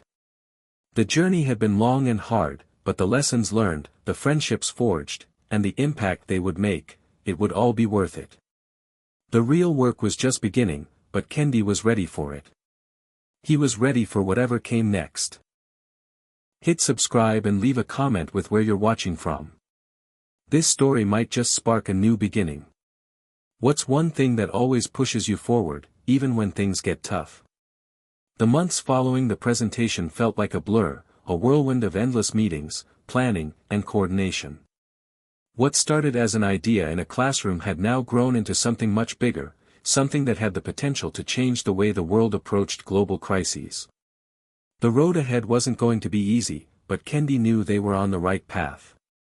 The team had come a long way since that first nervous presentation, and now, they were on the precipice of something monumental. Kendi sat at his desk, his laptop open in front of him, papers scattered across the table. The sun was beginning to set, casting long shadows across the room, but he couldn't tear himself away from the task at hand. The scale of their project had grown, and now they were preparing to roll out the first phase of their solution, delivering the resources to the first community in need. This was the test, the real-world application of everything they had spent months working on. The door to the conference room opened with a soft creak, and Sophia walked in, her eyes tired but bright with determination. She had become Kendi's right hand in many ways, the calm voice of reason whenever the pressure began to mount. He looked up at her, taking a break from his work. "We're almost there," Sophia said, setting down a large stack of papers onto the table. "I've got the final logistics reports. Everything looks good, just a few last-minute details to iron out." Kendi smiled at her, grateful for her relentless focus. "You're a lifesaver. How's the partnership with the local leaders going?" "It's solid. They're on board," she said, looking at her tablet. "We've got their support for the initial phase. We're good to go." Kendi's heart lifted. The team had worked hard to build these relationships, to ensure that the solution wasn't just imposed on the communities but created with them. Involving local leaders from the start had been crucial to the project's success. They weren't outsiders trying to fix a problem, they were partners in a shared vision.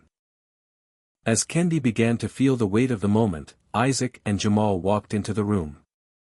Isaac, ever the strategic planner, was holding a binder filled with the final financial models. Jamal, always the optimist, wore a grin that suggested he was ready to face any challenge head-on. "Everything is looking good on the funding side," Isaac said, dropping the binder onto the table. "We've secured enough capital for the first round of supplies, and we have backup options if we need them. We're set to move forward." "Great," Kendi said, leaning back in his chair, trying to keep the excitement at bay.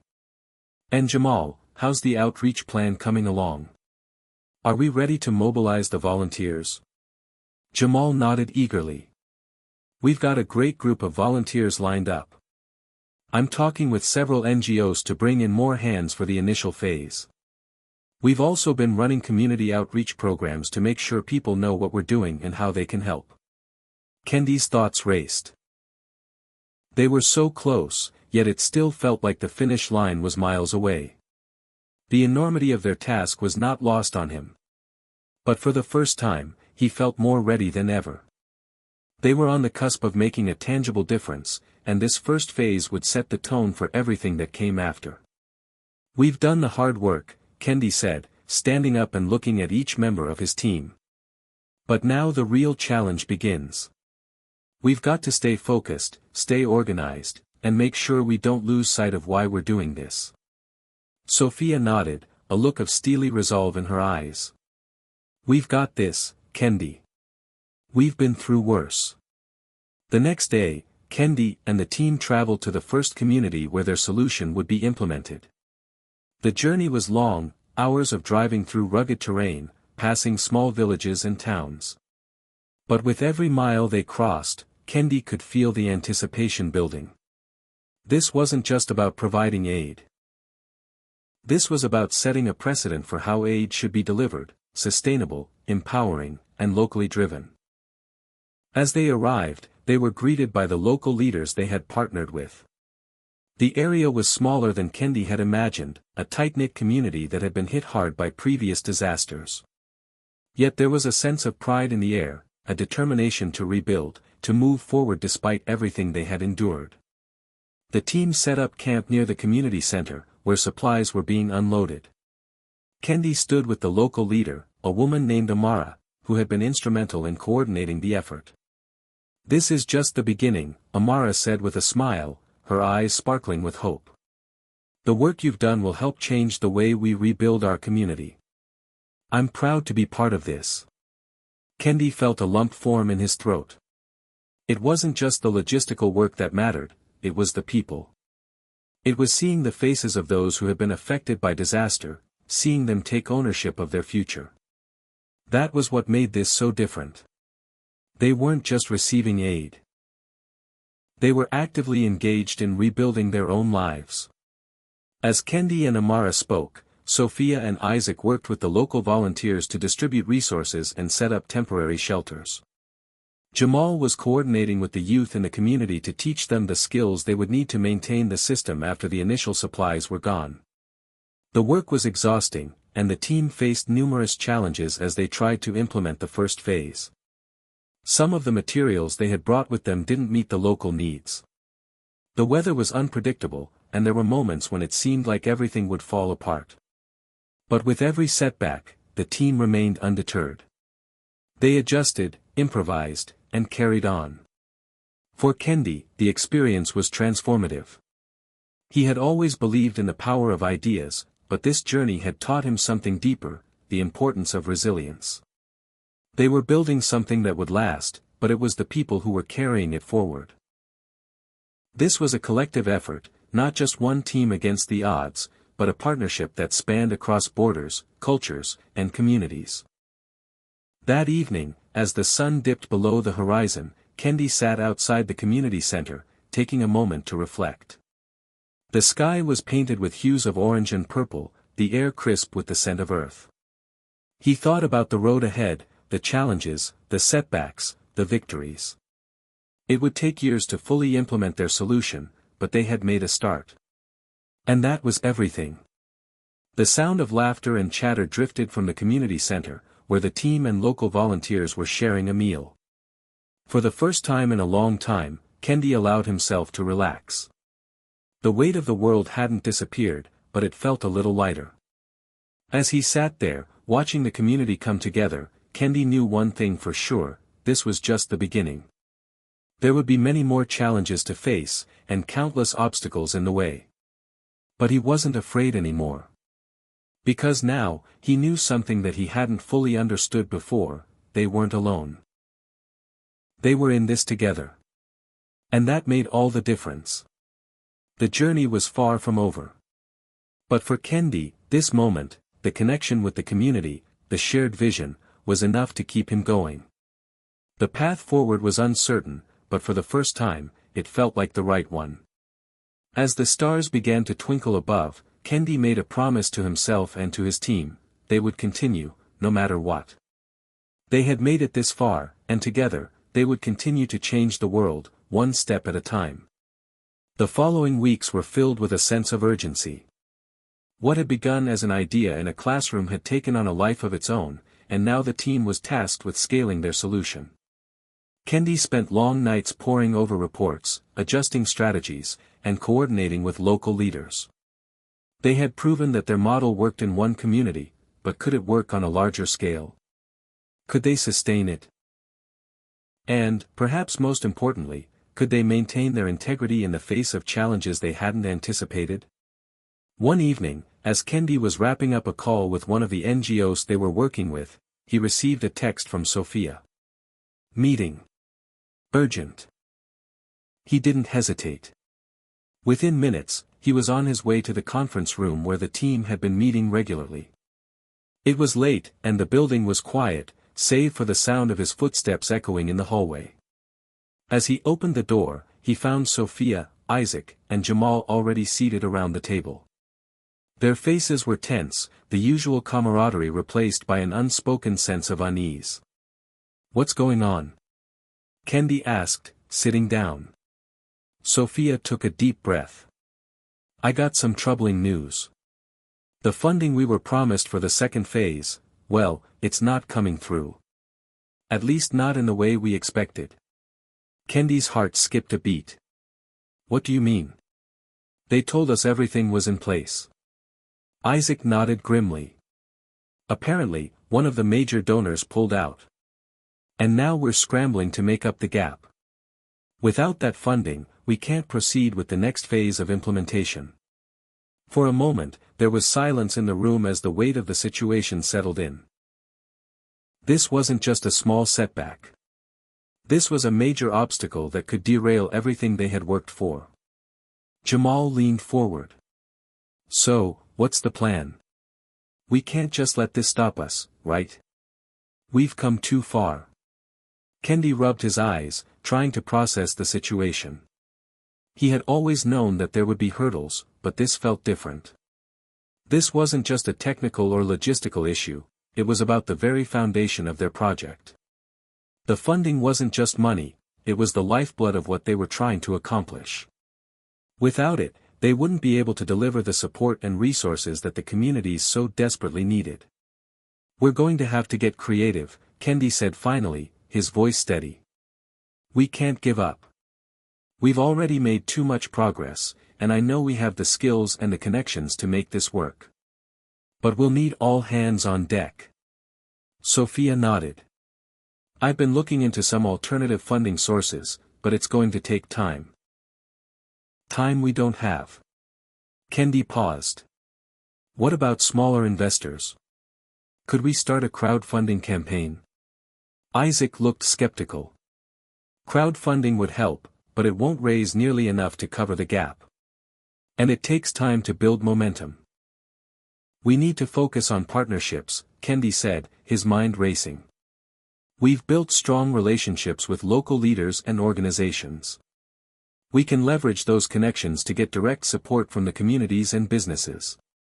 Maybe we can get the local governments to match some of the funding. I've also got a few contacts in the tech world who might be willing to pitch in." Jamal's eyes lit up at the mention of tech support. "That could work. We could reach out to tech companies that have a vested interest in social good. They might be more inclined to support us if we frame it as a long-term investment in community development." Kendi smiled, encouraged by the energy in the room.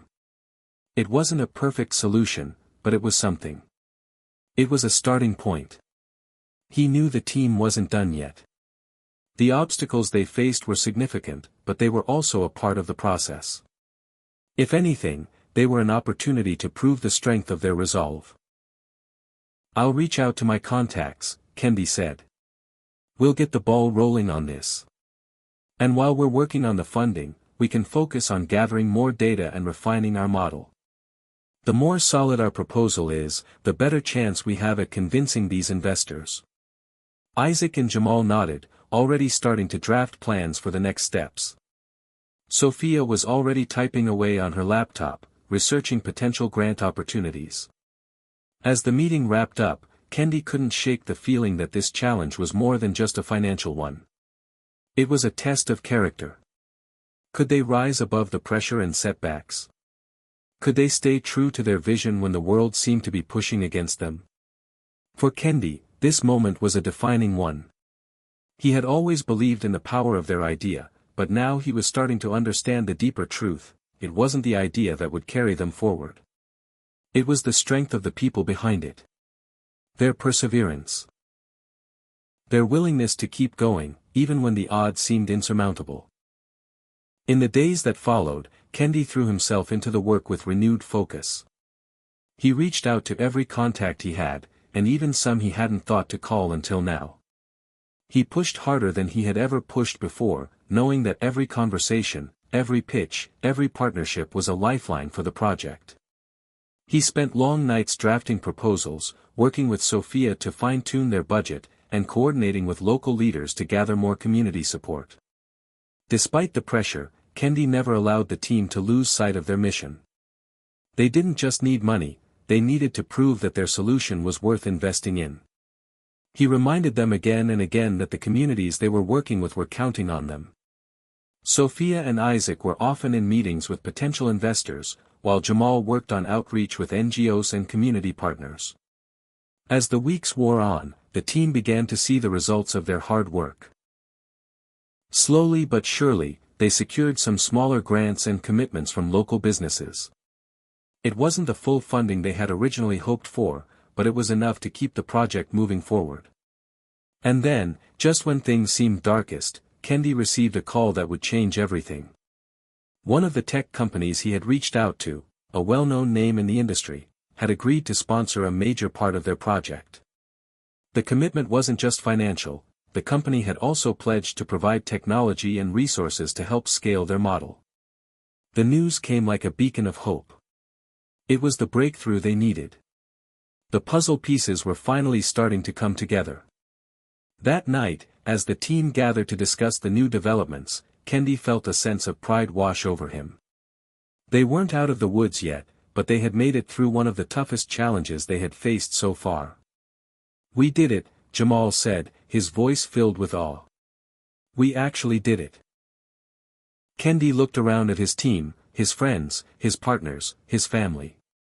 This is just the beginning. We've got a long way to go, but I know we can do it.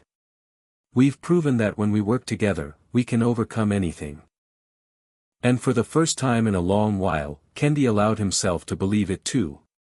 The journey wasn't over. But now, it felt like they had a real chance to change the world. Together. The air was thick with tension as the team faced yet another obstacle. Despite securing a crucial sponsorship, things were far from smooth sailing. Kendi had come to understand that leadership wasn't just about vision or passion, it was about managing pressure, navigating setbacks, and making the hard decisions when they mattered most. The first phase of their project had seen success, but now they were entering the next phase, scaling. They had the resources and the support of tech companies, NGOs, and local communities, but as the stakes got higher, so did the challenges. There were delays in the supply chain, new communities to engage, and a constant battle to keep everyone on the same page. Kendi had never felt more overwhelmed in his life. One particular challenge had his stomach in knots. They had planned to introduce a new training program for local leaders in the communities they were working with, and everything was set to go. But, as always seemed to happen, a wrench had been thrown into the works. The training materials hadn't arrived on time, and the local leaders were starting to get frustrated. Kendi, feeling the weight of responsibility on his shoulders, sat in his office late into the night, staring at his laptop. He had a video call scheduled with Amara, the community leader from the first location they'd worked in, to discuss how to keep morale high despite the setbacks. He had learned early on that building relationships wasn't just about offering help, it was about showing up, even when things were hard. When Amara's face appeared on the screen, Kendi immediately noticed the concern in her eyes. She wasn't the type to mince words. "Kendi," Amara began, "the people are starting to lose faith. You told us this would be a partnership, but now things are delayed. We've worked hard to prepare, and we're ready to move forward, but we need the support you promised us. The delays are hurting us."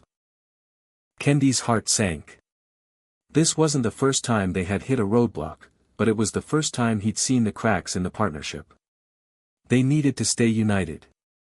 "I understand, Amara," Kendi said, keeping his voice steady. "We're doing everything we can on this end to fix the issues. The training materials are in transit, and they should be with you soon. I know we've asked a lot from you and your community already, and I won't pretend that it's been easy." He paused, searching for the right words. "But I need you to trust that we're in this together. We're not giving up.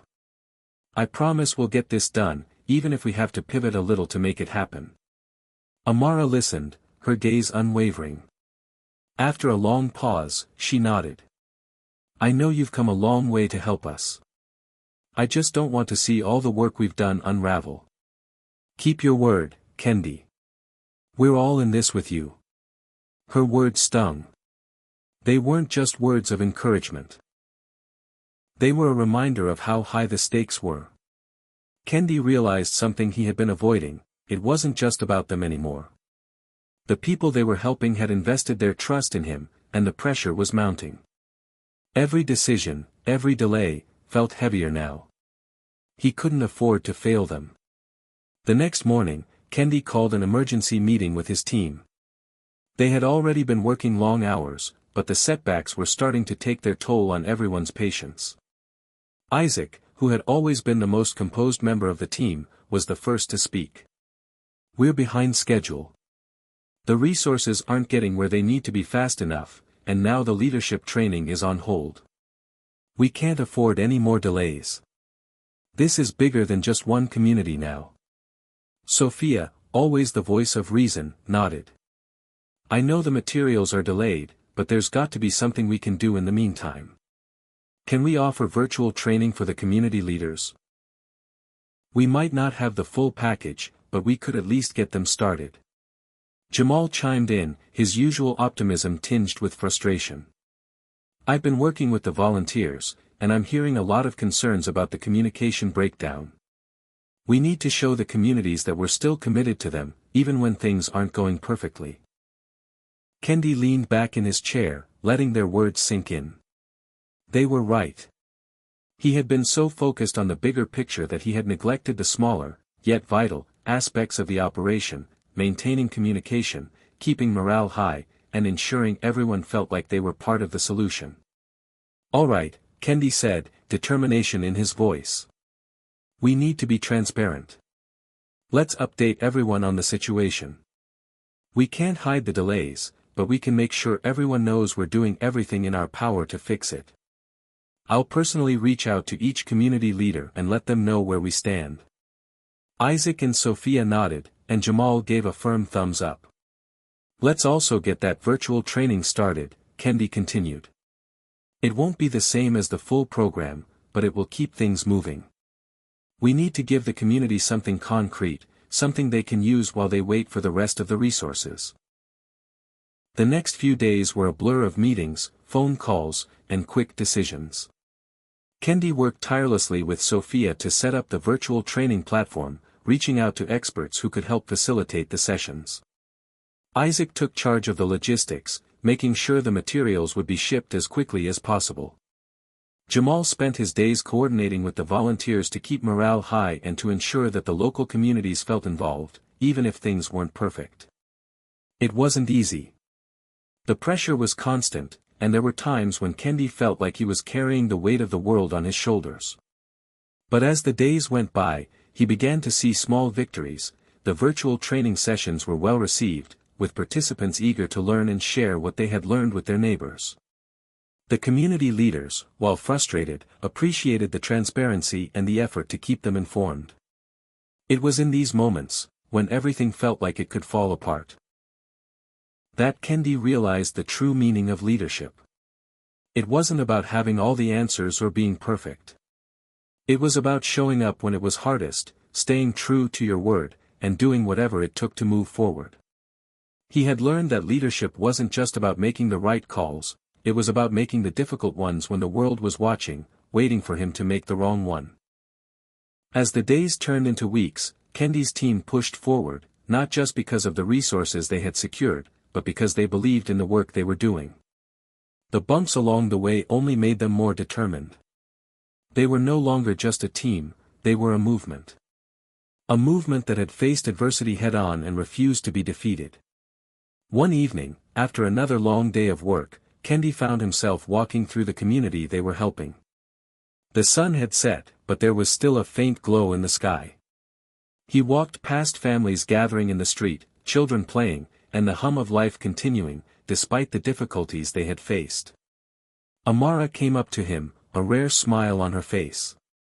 "You've kept your word, Kendi. Things are moving forward, despite everything." Kendi smiled back, feeling the weight of the past few weeks lift from his shoulders, even if just for a moment. "We've still got a long way to go, but we're getting there. Together." And in that moment, surrounded by the very people they were working to support, Kendi knew that no matter what lay ahead, he and his team were on the right path. Leadership wasn't just about making big decisions, it was about staying grounded in the mission, showing up, and leading by example. It was about showing the world that, even when things felt impossible, the journey was always worth it. The momentum from the past few weeks had been enough to keep Kendi and his team pushing forward, but the road ahead was still fraught with uncertainty. While they had managed to make significant strides in securing partnerships and overcoming challenges, there was one issue they couldn't shake: public perception. The delays and setbacks had caused whispers, not just in the communities they were helping but also in the broader circle of potential investors and supporters. It was a late Tuesday evening when Kendi found himself in a meeting with his team, and the conversation had turned from strategy to something more personal. Sophia was the first to voice the concerns that had been building for days. "Kendi, I've been hearing rumors," she said, her voice quiet but heavy with concern. "Some of the local leaders, even some of the volunteers, are starting to question whether we're really committed to this project. There's talk of us pulling out, of the whole thing falling apart. The delays have shaken confidence." Kendi's stomach tightened.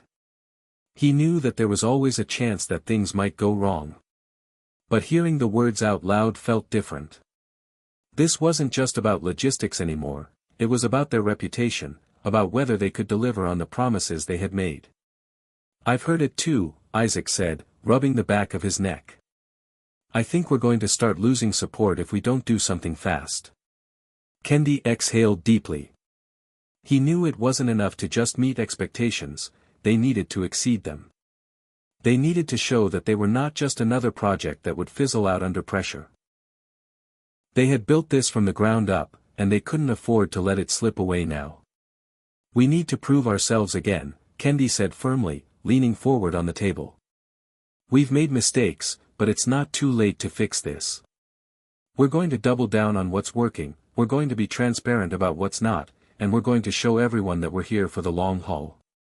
Jamal, always quick to suggest action, nodded enthusiastically. I agree. We need to get out there. Hold more community meetings. Meet with the local leaders face to face. If they're hearing doubts from the outside, we need to give them something they can see, something tangible. Sophia chimed in, what if we put together a community-wide event? Something that showcases the progress we've made so far. Show them that we're committed. Kendi's mind raced with ideas. They had to regain the trust they had worked so hard to earn. It wouldn't be easy, but it was possible. Let's do it, he said, determination in his voice. We're going to organize an event that highlights all the work we've done so far. We'll bring in the tech companies, the NGOs, local leaders, and the community. It'll be a celebration of progress, and a chance to remind everyone that we're just getting started. The next few days were a whirlwind. The team pulled together to make the event a reality, with each member focusing on their strengths. Jamal reached out to local businesses to sponsor the event, while Sophia worked on the logistics, arranging food, tents, and speakers. Isaac coordinated with the tech companies to ensure they could demonstrate their tools to the community, and Kendi worked on crafting the message they would deliver. As the day of the event approached, Kendi found himself reflecting on the path they had taken. He couldn't deny that the road had been rough, but there had been moments of growth and learning that made it all worth it. Still, there was a lingering sense of doubt. Could they really pull this off? Could they win back the community's trust?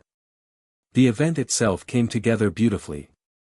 The local park, where the gathering was to take place, was transformed into a vibrant space. Colorful banners hung in the trees, and booths were set up to showcase the partnerships they had formed. There was a palpable energy in the air as community members gathered, curious to see what the team had to offer. Kendi stood at the entrance, watching as families arrived, and his heart swelled with pride. This was why they were doing this, to create something real, something that could change lives. But there was still work to do. The real test was what came next. The event kicked off with speeches from local leaders, thanking Kendi and his team for their dedication.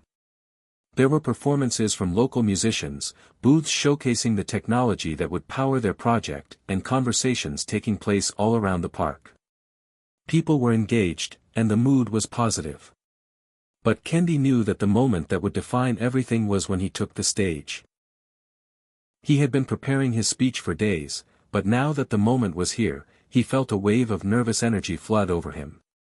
He took the microphone and looked out over the crowd. The faces before him were a mix of excitement, curiosity, and skepticism. He took a deep breath. Good afternoon, everyone, he began, his voice carrying across the park. I know we've had some bumps along the way. I won't sugarcoat it, we've had delays, challenges, and setbacks. But I also know that we've come this far because we're committed to making a difference.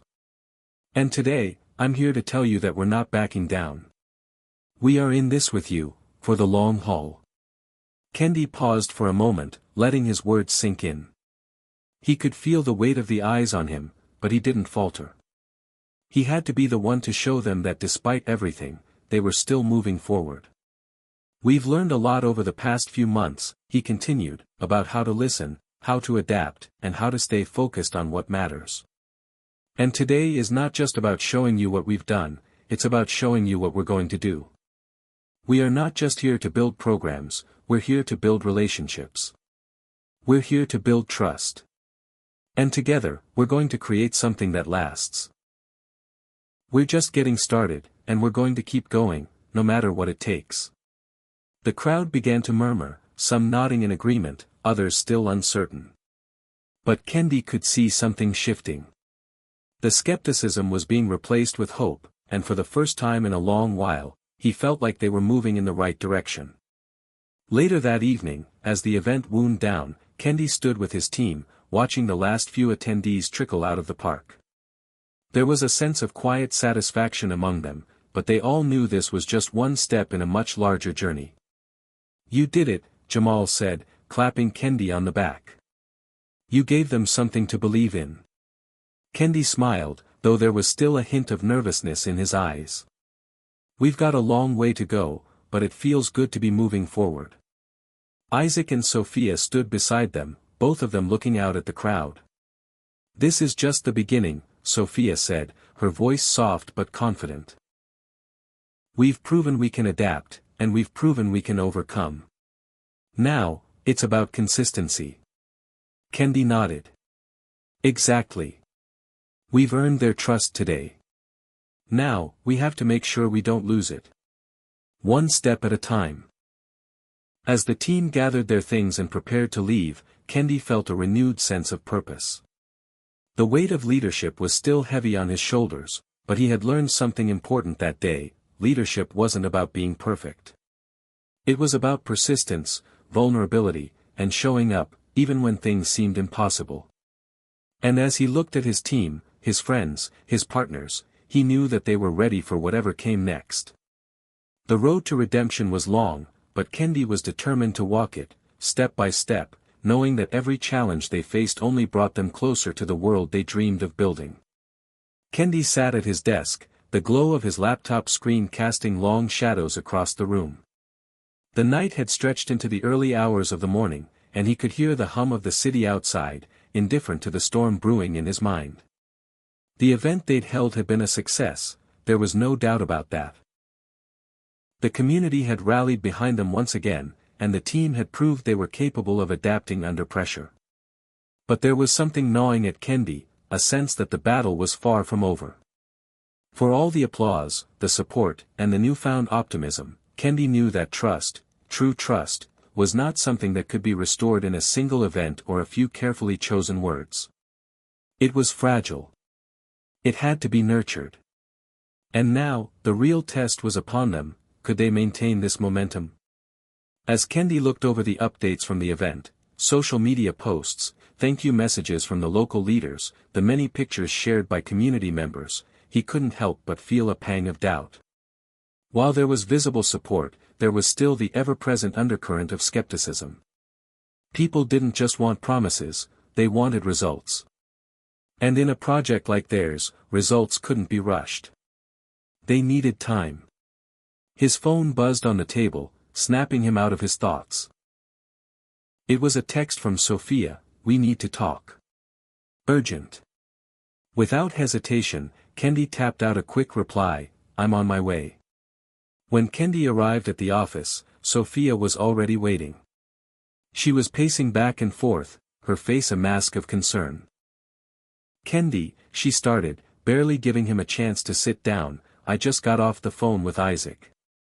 There's a new problem we didn't anticipate. Some of the sponsors are starting to pull back. They're nervous about the delays and the lack of visible progress. It's starting to feel like we're losing them, and that's going to hit us hard." Kendi's chest tightened. The weight of the situation felt heavier than anything he'd faced before. The sponsors were the lifeblood of the project. Without them, they would have nothing. "How bad is it?" he asked, trying to steady his voice. "Some of them are requesting reports on every single step we take. They want to see numbers, evidence of progress, proof that we're really moving forward. And the pressure is mounting. It's like they want guarantees, and we can't give them that right now." Kendi ran a hand through his hair. The frustration in Sophia's voice mirrored his own internal turmoil. They had tried to build something sustainable, something real. But this was business, and in business, the stakes were always high. He understood the sponsor's position, they were invested in success, and they wanted a return on their investment. But how could they guarantee success when the road ahead was still unclear? Do we have any concrete updates? Anything we can show them to keep them on board? Kendi asked. Sophia shook her head. We've made progress in some areas, but we're still a long way off from the grand vision we promised. And frankly, I'm not sure what more we can do in the short term. Kendi leaned back in his chair, thinking. There was no easy solution, no magic bullet that could erase the doubts the sponsors were feeling. But that didn't mean they were out of options. He'd been down before, and he had always found a way to fight his way back. This time would be no different. I think it's time for a pivot, Kendi said, more to himself than to Sophia. She looked at him, confused. A pivot? We need to focus on the small wins, Kendi said, his voice growing stronger with each word. We can't guarantee immediate results on a large scale, but we can prove that we're making tangible progress in the areas that matter most. He paused, collecting his thoughts. Instead of promising the world, let's show them what we've already accomplished. Let's put together a report that highlights the wins we've had so far, training sessions, community involvement, partnerships. These things matter. We can't wait for the whole thing to be perfect. We have to build on what we've done and show that it's working. Sophia's face lit up as she processed his words. You're right. If we can't give them the big picture, then we show them the building blocks. We show them the groundwork. Kendi nodded, a spark of confidence returning to his chest. Exactly. We need to remind them that this is a long-term project. It's about building something sustainable, not just about meeting immediate expectations. The next few days were a blur of activity. Kendi and his team worked tirelessly to compile everything they had achieved so far into a concise, compelling report. They put together metrics on community engagement, the number of local leaders trained, the progress of supply chains, and the partnerships that had been solidified. They made sure the sponsors could see the human impact of their efforts, the real stories of lives being touched, of communities coming together. They couldn't promise overnight success, but they could show that their work was already making a difference. Kendi personally called each sponsor, presenting the report and walking them through the progress. Some were skeptical, but many were encouraged. By the end of the week, they had managed to secure a few more commitments, and the pressure from their investors began to ease. But even as the tension lifted, Kendi knew they couldn't afford to rest on their laurels. The hard part wasn't just getting through this crisis, it was maintaining the momentum. They had fought for every inch of trust they had earned, and they couldn't afford to let it slip away. A few weeks later, the team gathered for another round of meetings. This time, the mood was different, lighter, more confident. They had weathered the storm, and now it was time to plan for the next phase. We did it, Jamal said, leaning back in his chair. It wasn't easy, but we're back on track. Isaac agreed. Our sponsors are feeling more comfortable. We've got a clearer plan, and everyone knows where we're headed. Sophia added, and more importantly, we've stayed true to our mission.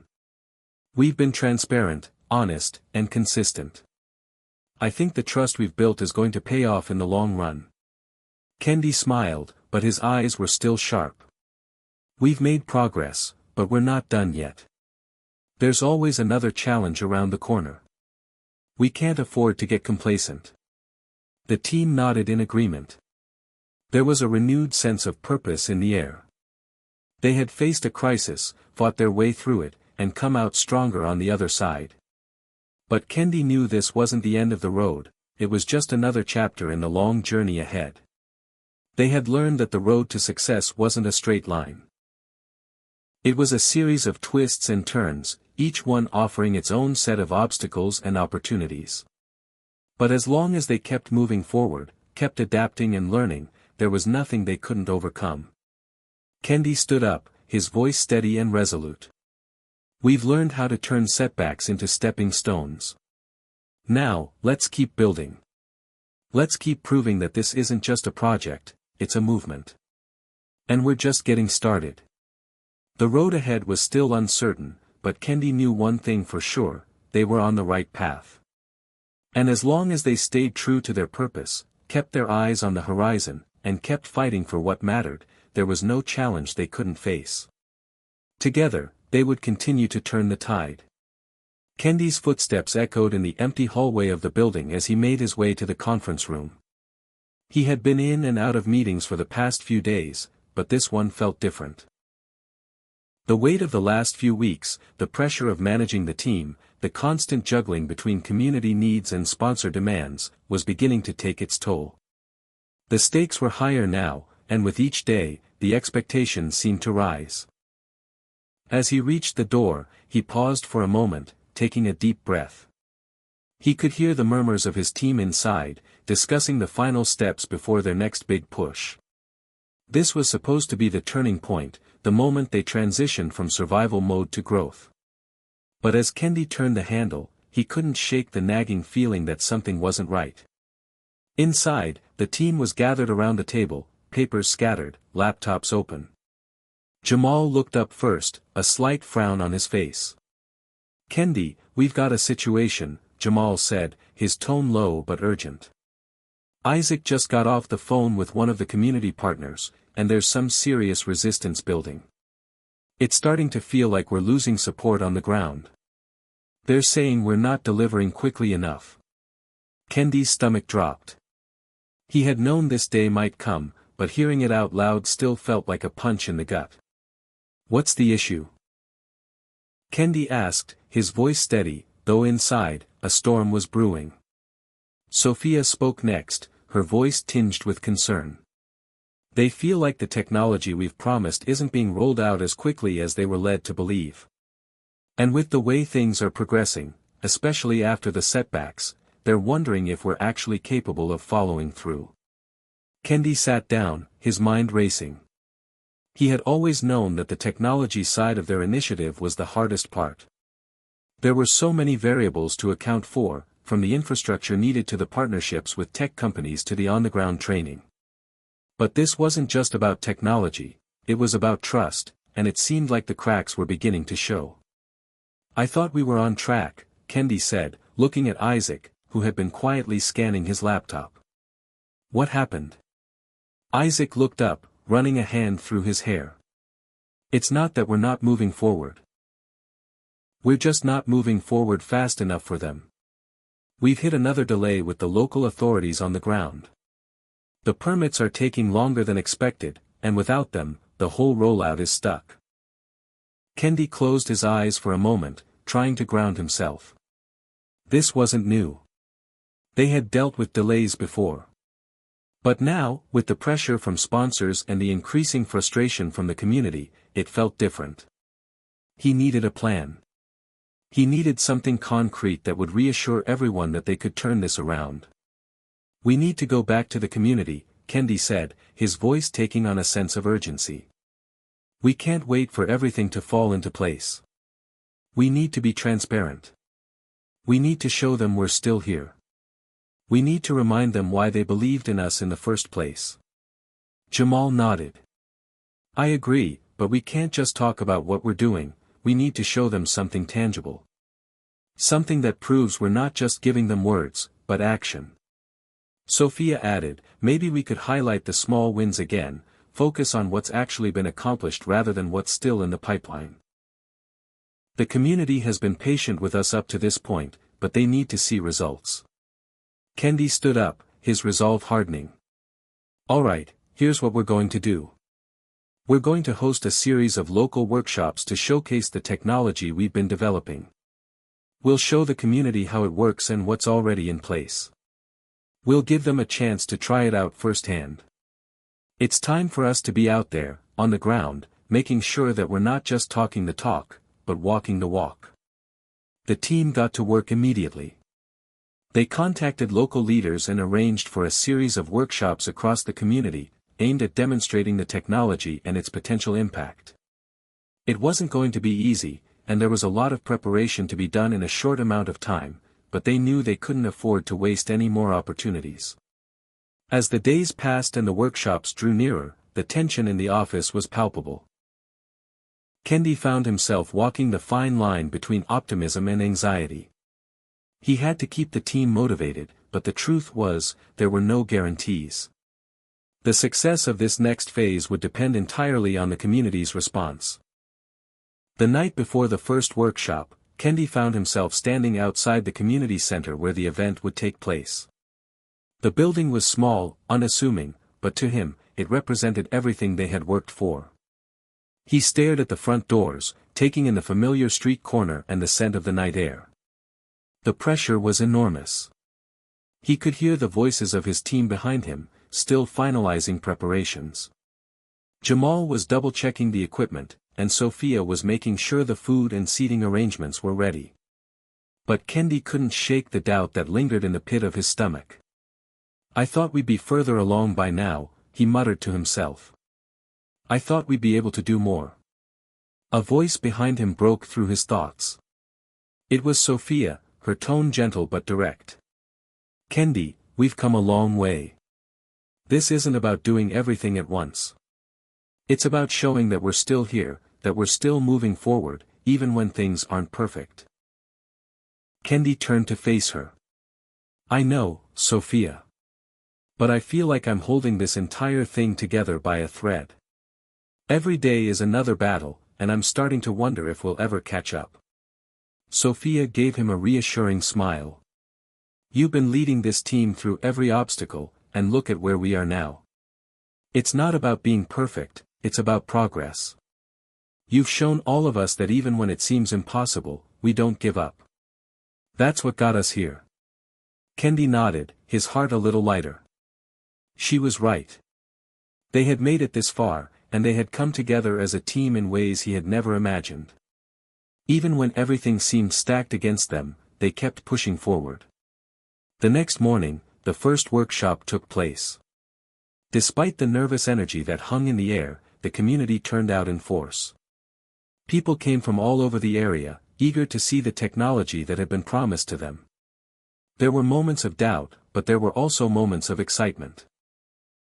When Kendi and his team demonstrated the first successful piece of tech, an innovative mobile app that would connect local businesses with consumers, there was an audible gasp from the crowd. By the end of the day, people were asking questions, sharing ideas, and expressing excitement about what was coming next. It wasn't perfect, but it was a start. Kendi could feel the tide beginning to turn, and he knew they had made the right move. As the sun set over the community center, Kendi stood back and watched as his team worked the crowd, answering questions, building relationships. They had faced setbacks, but now, they were seeing the seeds of their efforts starting to sprout. The weight of the world hadn't disappeared, but it had lightened just a little. Maybe, just maybe, they were starting to turn the tide.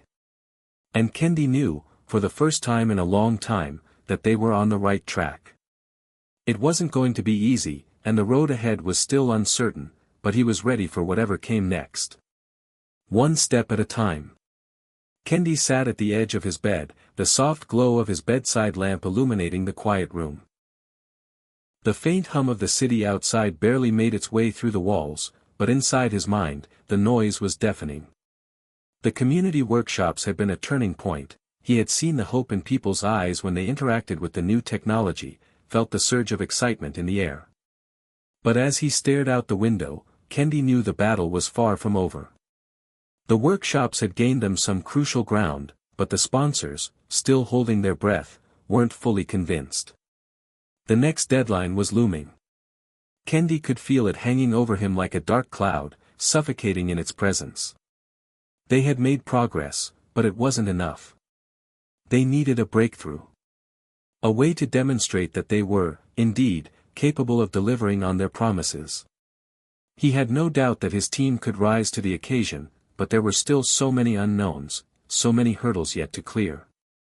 The phone buzzed on his nightstand, snapping Kendi out of his thoughts. It was a message from Isaac. "We need to talk. Call me when you can." Kendi hesitated, but there was no avoiding it. He knew Isaac wouldn't reach out unless it was important. With a sigh, he grabbed the phone and dialed Isaac's number. "Hey, Kendi," Isaac answered, his voice tense. "I just got off another call with the sponsors. They're getting impatient, and I think we've reached a tipping point. If we don't show them something substantial in the next 48 hours, I'm not sure how much longer we can keep them on board." Kendi felt a sinking sensation in his chest. He had known it was coming, but hearing it confirmed still hit like a punch to the gut. "I thought the workshops were a step in the right direction," Kendi said, trying to keep his voice steady. "They were," Isaac agreed, "but it's still not enough. They need proof, actual, measurable results. They're looking at the big picture, and they're not seeing the kind of progress they expected by now. This is crunch time, Kendi. They're going to pull out if we don't show them something more concrete." Kendi stared at the floor, the weight of the situation pressing down on him. This wasn't just about the technology. This was about his reputation, his team's future, the livelihoods of everyone involved. If they didn't get this right, it could all fall apart. "I get it," Kendi said after a long pause, his voice grim. "But what can we do in the next 48 hours? How do we convince them when we're still working through delays and bottlenecks?" "I think we need a public demonstration," Isaac suggested. "Something bold. A showcase that'll make people sit up and pay attention. Maybe even get the media involved. Show the sponsors that we can move fast, that we're still capable of executing on a large scale." Kendi rubbed his temples, thinking. A public demonstration could be a game changer, but it came with its own set of risks. They had to execute flawlessly, or it could backfire in ways they couldn't predict. But then again, if they didn't take this risk, they would lose everything. "All right," Kendi said, determination hardening in his voice. "Let's make it happen. Get the team together. We'll do a demonstration that shows not just the technology, but the people behind it. We'll show them that this is more than just a product, it's a movement." The next day, the team gathered at their makeshift headquarters, which was still a far cry from the sleek offices they had envisioned in their early days. But for Kendi, the chaotic office full of scattered papers and half-built prototypes felt like home. They were still fighting, still moving forward. "We've got 48 hours, Kendi announced, looking around at his team. "This is our shot. We're going to organize a demonstration that will prove we can deliver. We need to showcase the technology's impact, show the sponsors we're serious, and more importantly, show the community that we're not giving up." The room was silent for a moment, everyone absorbing the gravity of the situation. Finally, Sophia spoke up, her voice calm but determined. "How are we going to pull this off? It's not just about the tech, it's about the people, the stories behind the tech. We need to make it personal. We need to put a face to everything we've promised." Kendi nodded, appreciating her insight. "Exactly. The tech is important, but it's the community that matters. Let's bring them into this demonstration. Let's highlight the impact the technology is already having on people's lives, show the sponsors that we're not just building a product, we're building something that's changing the game." Jamal, always the realist, spoke up next. "This is a huge risk, Kendi. We don't have time to work out all the kinks. If something goes wrong, we fix it on the spot," Kendi interrupted, his tone decisive. "We can't afford to wait for everything to be perfect. We need to go out there and show them that we can make this happen, even under pressure. This is about demonstrating our ability to adapt, to keep moving forward no matter the setbacks." With that, the team set to work. They immediately began reaching out to local leaders, community influencers, and media outlets.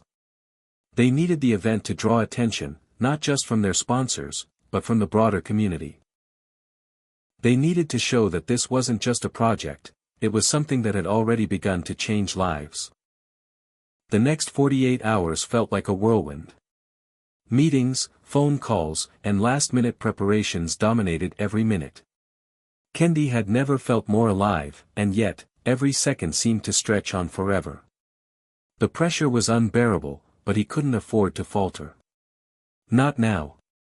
The day of the demonstration arrived, and Kendi stood in the back of the event space, surveying the setup. The large open area was filled with booths, some showcasing the tech, others displaying stories of individuals who had benefited from it. A crowd had gathered, buzzing with anticipation. Isaac approached him, a nervous smile on his face. Everything's set up. The sponsors are here, and the media's on their way. It's time. Kendi took a deep breath, his nerves momentarily taking over. But then he reminded himself why they were here, why this mattered.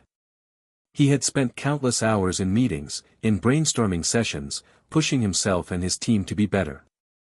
This wasn't just about technology. It was about proving that they had the ability to make a difference.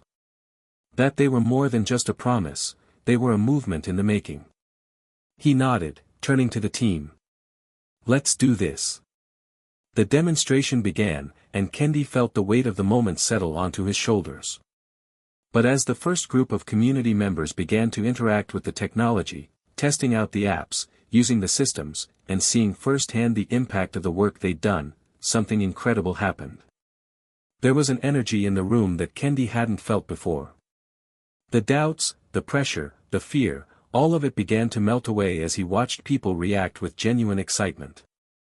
Sophia was leading a session with a group of local business owners, showing them how the tech would increase their sales and customer engagement. Jamal was overseeing the live demonstrations, making sure everything ran smoothly. The sponsors were watching, impressed by the level of community involvement and the real-world applications of the technology. But it wasn't just the sponsors who were impressed. The community members were taking ownership of the project.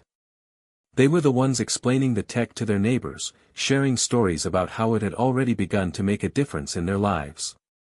Kendi could see it in their faces, the hope, the belief that they had a stake in this, that they were part of something bigger than themselves. By the end of the day, it was clear, the demonstration had worked. The sponsors were on board, their fears alleviated by the tangible progress they had witnessed. But it wasn't just the sponsors who had been won over, it was the community. They had seen the technology at work, and they had seen the dedication of the people behind it. Kendi stood at the back of the room, watching the interaction unfold. It had been a gamble, but it had paid off. They had turned the tide, not just with technology, but with the one thing that could never be underestimated, trust. As the event drew to a close, Kendi couldn't help but feel a sense of relief wash over him. They had done it. They had made it through the hardest test yet. And for the first time in a long while, Kendi allowed himself a moment of peace, knowing that their journey was just beginning. Kendi stood at the edge of the stage, staring out at the crowd. The event had ended hours ago, and yet, he couldn't shake the feeling that the real work had only just begun. The sponsors were satisfied, the media coverage had been positive, and the community seemed to have bought into the vision. But even with all that success, there was a deeper unease gnawing at him. This was the moment where everything could change, where the future of the project would either take flight or collapse under the weight of unmet expectations. Kendi couldn't ignore the fact that they were standing at a crossroads. He stepped down from the stage and made his way toward the back of the venue. Jamal and Sophia were already packing up the remaining equipment, looking exhausted but relieved. The adrenaline from the day was starting to fade, and the reality of the next steps was starting to settle in. "We did it," Sophia said, her voice tinged with exhaustion but also a sense of accomplishment. "That was exactly what we needed to show them." Kendi nodded, trying to match her optimism. "Yeah, we did. But I can't help but feel like, we're not done yet. This is just one step.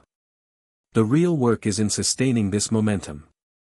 Jamal, who had been standing nearby, gave a low chuckle. "Tell me about it. It feels like we just ran a marathon and now we're facing a whole new race. The sponsors are happy, the community's on board, but now, we've got to keep pushing. We've got to make sure we don't lose steam." Kendi let out a slow breath. "Exactly. I can feel the eyes on us now. Everyone's waiting to see if we can actually scale up, if we can deliver consistently. This is just the beginning. His phone buzzed in his pocket, interrupting the moment. He pulled it out and saw a message from Isaac. The sponsors want to meet tomorrow to discuss the next steps. It's time to talk about the future. Be ready. Kendi's heart skipped a beat. Tomorrow? That was sooner than expected. But the truth was, he had known this meeting was coming. It had been inevitable the moment they secured the buy-in. And now, as the weight of responsibility pressed down on him again, Kendi realized how much was riding on this conversation. He would have to go in prepared for questions, doubts, and perhaps even the fear that this was as far as they would go. I guess we've got our work cut out for us tomorrow, Kendi said, his voice filled with quiet determination. We need to go into that meeting with a plan. A real, solid plan for how we scale this thing. The next morning, Kendi found himself in a sleek conference room, sitting across from the same sponsors who had been so skeptical just a few months ago. They were now leaning forward, some flipping through notes, others typing away on their laptops. The pressure was palpable. Kendi had rehearsed his pitch 100 times in his mind, but now, with the eyes of the world, at least, in their corner, on him, he couldn't help but feel the weight of it all. Isaac sat beside him, quietly scrolling through a presentation on his tablet. The sponsors, all dressed in expensive suits, glanced at each other before the head sponsor, a woman named Rebecca, cleared her throat and addressed Kendi directly. All right, Kendi. We saw the demonstration yesterday. We saw the technology in action, and I'll admit, it was impressive. But now comes the real question, how are you going to take this to the next level? How do you plan on scaling this operation to meet the broader goals we set out months ago? Kendi took a breath, steadying himself. We've been working hard behind the scenes to ensure that we have the infrastructure in place to scale. We've identified key partnerships that will allow us to roll out the technology in a more efficient way.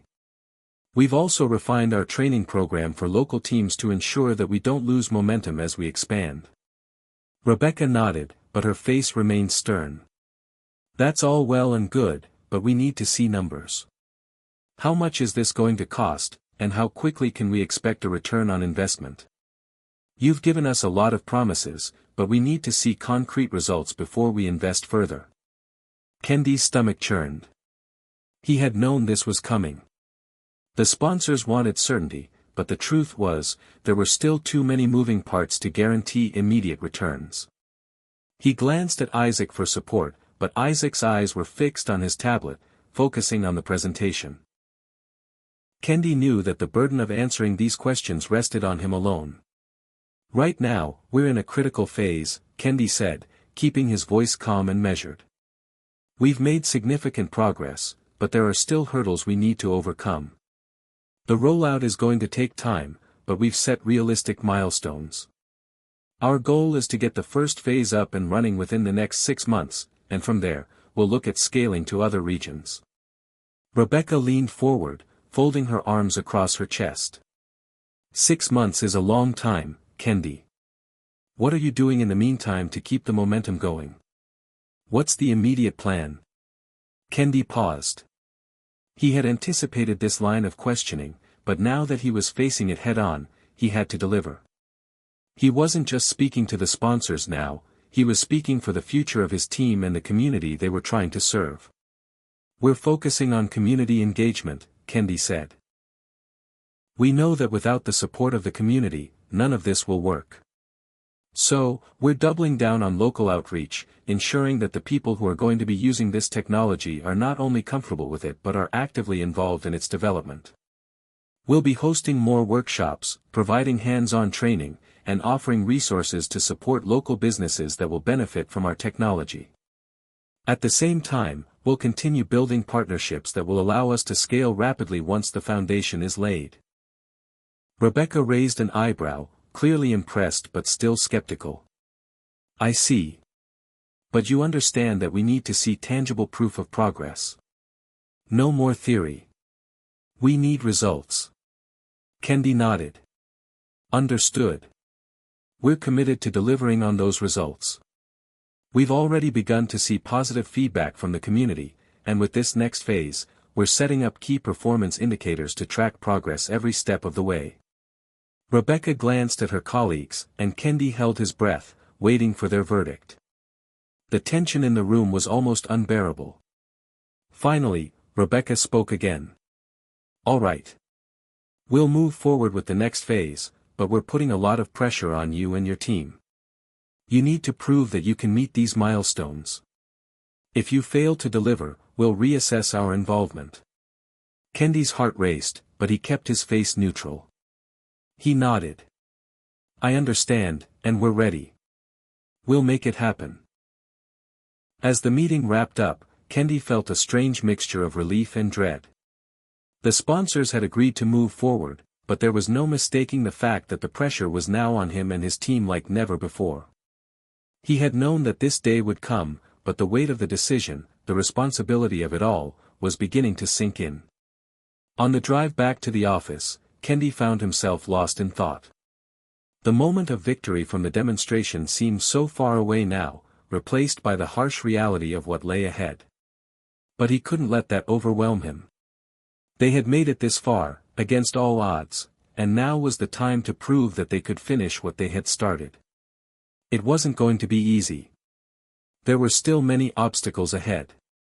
But Kendi knew one thing for certain, they were in this together.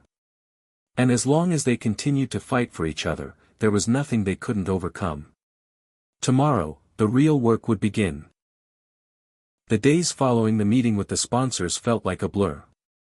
The pressure had only intensified after their agreement to move forward. Kendi could feel the weight of every decision pressing down on him, but he knew there was no turning back.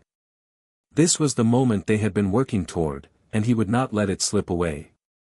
The road ahead was uncertain, but the stakes had never been higher. If they were going to succeed, they had to push through every obstacle with unwavering determination. It was early morning when Kendi arrived at the office, the familiar hum of the computers and the murmur of his team already filling the space. The walls that had once been filled with the scribbled plans of dreams in motion now held the heavy weight of a future they couldn't afford to fail. Today, everything would change. He took a deep breath as he walked into the main room, his eyes immediately meeting those of Jamal and Sophia. They had been working non-stop since the meeting, dissecting the feedback, refining their strategy, and mapping out every step they needed to take in order to meet the sponsors' expectations. They had come so far, but now, more than ever, the pressure was on. Morning, Kendi said, trying to sound confident, though the uncertainty gnawed at his insides. How are we doing? Sophia, always the optimist, flashed a smile, though it was slightly weary. We're good. We've got the timelines figured out, and we've started securing the key partnerships for scaling. There's still a lot to do, but we're on track. Jamal, who had been quietly reviewing the numbers on his laptop, looked up with a serious expression. The data is looking solid, but we're going to need more support on the ground if we're going to pull this off. The community outreach needs to be even stronger. It's not enough to just roll out the tech, we need to show people it's changing their lives. Kendi nodded, feeling the weight of those words. I know. The community is everything. Without them, none of this means anything. He turned to face the large whiteboard where the project plan was laid out. Deadlines, milestones, and key deliverables stared back at him. The path ahead was clearly mapped out, but each task felt like another mountain to climb. I'll reach out to the local leaders again, Kendi said, tapping the whiteboard with a pen. We need to make sure we're in constant contact with the people who can help us keep this going. But we can't just rely on others to push this forward, we've got to lead by example. Jamal was already on his feet, pacing as he usually did when he was deep in thought. We'll need to amplify the workshops, get more people involved. The word is spreading, but we need to turn that buzz into real action. And we need to make sure we're tracking every interaction to show measurable results. Sophia spoke up, pulling a fresh set of community outreach ideas from a folder she had been working on. We could also leverage social media more. There are people out there already talking about the tech. We should encourage them to share their stories, show them how it's impacting their daily lives. That's the kind of momentum we need. It's organic, it's real. Kendi's mind was already turning, processing the feedback. They were right. The next phase was all about strengthening the relationships they had worked so hard to build. It was about showing the sponsors, and everyone else, that this was a long-term commitment, not just a one-off success. "All right," Kendi said, looking at his team with determination. "We've got this. We know where we stand, and now it's time to push forward. We're going to do everything we can to make this work, and then some." As the days turned into weeks, Kendi and his team found themselves deeper into the grind. They worked tirelessly to refine the technology, perfect the user experience, and most importantly, build a network of people who genuinely believed in what they were doing. The community engagement intensified. Local businesses began to see the benefits, and small victories started piling up. Kendi visited the community centers, watched as people used the technology in their day-to-day lives. They were learning, adapting, and improving. The feedback was overwhelmingly positive, and with each passing day, the realization dawned on Kendi that they were no longer just building a product, they were building a movement. At the same time, the sponsors were watching closely. They had their own teams working with Kendi's group to track progress, assess results, and monitor the data. The pressure didn't ease, but it became manageable. Each successful milestone brought a renewed sense of confidence that they were on the right path. The sponsors had made their investment, but now they wanted to see the impact of that investment reflected in the community's growth, in the metrics, and in the people's lives. And then came the phone call. It was Rebecca. "Hi, Kendi," she said, her voice calm but decisive. "We've been keeping an eye on the progress you've made. I have to admit, you've exceeded our expectations so far. The community feedback is positive, and we're seeing the kind of results we were hoping for." Kendi's heart raced. He had anticipated this moment for so long, and yet hearing it in real time was surreal. "I'm glad to hear that," he said, his voice steady. "We've worked hard to get to this point, but we know we've still got a long way to go. We're just getting started." Rebecca's tone softened. "We agree. We're going to increase our involvement. We're looking at the next phase of scaling, and we want to invest more heavily in the expansion. But there are a few areas we need you to tighten up, particularly on the data analytics side. We need to be able to show the growth in real, measurable ways." Kendi nodded, taking notes. "Understood. We're already working on improving our tracking systems. I'll ensure we meet those requirements." Rebecca paused for a moment before speaking again. "Kendi, we're all in on this. You've shown us that you have the vision and the drive to make this work. Now, we're going to support you fully in taking this to the next level." Kendi felt a surge of relief. The commitment was real. The sponsors were invested, truly invested. They weren't just watching from the sidelines, they were actively working with him and his team to help them succeed. "Thank you, Rebecca," Kendi said, his voice filled with gratitude. "This means everything to us." Later that evening, Kendi sat alone in the office, reflecting on how far they had come. His phone buzzed with a text from Jamal. "We did it, Kendi.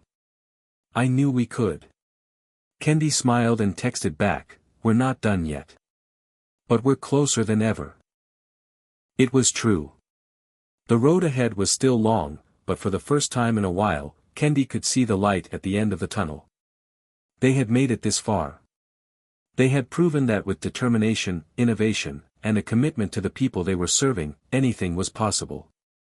Kendi looked out the window at the city below, the glow of streetlights flickering in the distance. He had come a long way since that first moment when he faced the challenge of the Harvard question. That question, once considered a joke, had sparked a journey, one that was about more than just solving problems. It was about changing lives, about creating opportunities, about pushing through the hardest moments and coming out stronger. And as he sat there, alone but not truly alone, Kendi knew that this was just the beginning. The future was uncertain, but it was also full of promise. And he was ready to meet it head-on. With a deep breath, Kendi stood up from his desk and walked toward the door. Whatever came next, he was ready. He had already proven that he could solve the impossible. Now, it was time to show the world what he and his team could really do. The journey was far from over. Hit subscribe and leave a comment with where you're watching from. This story might just spark a new beginning. What's one thing that always pushes you forward, even when things get tough?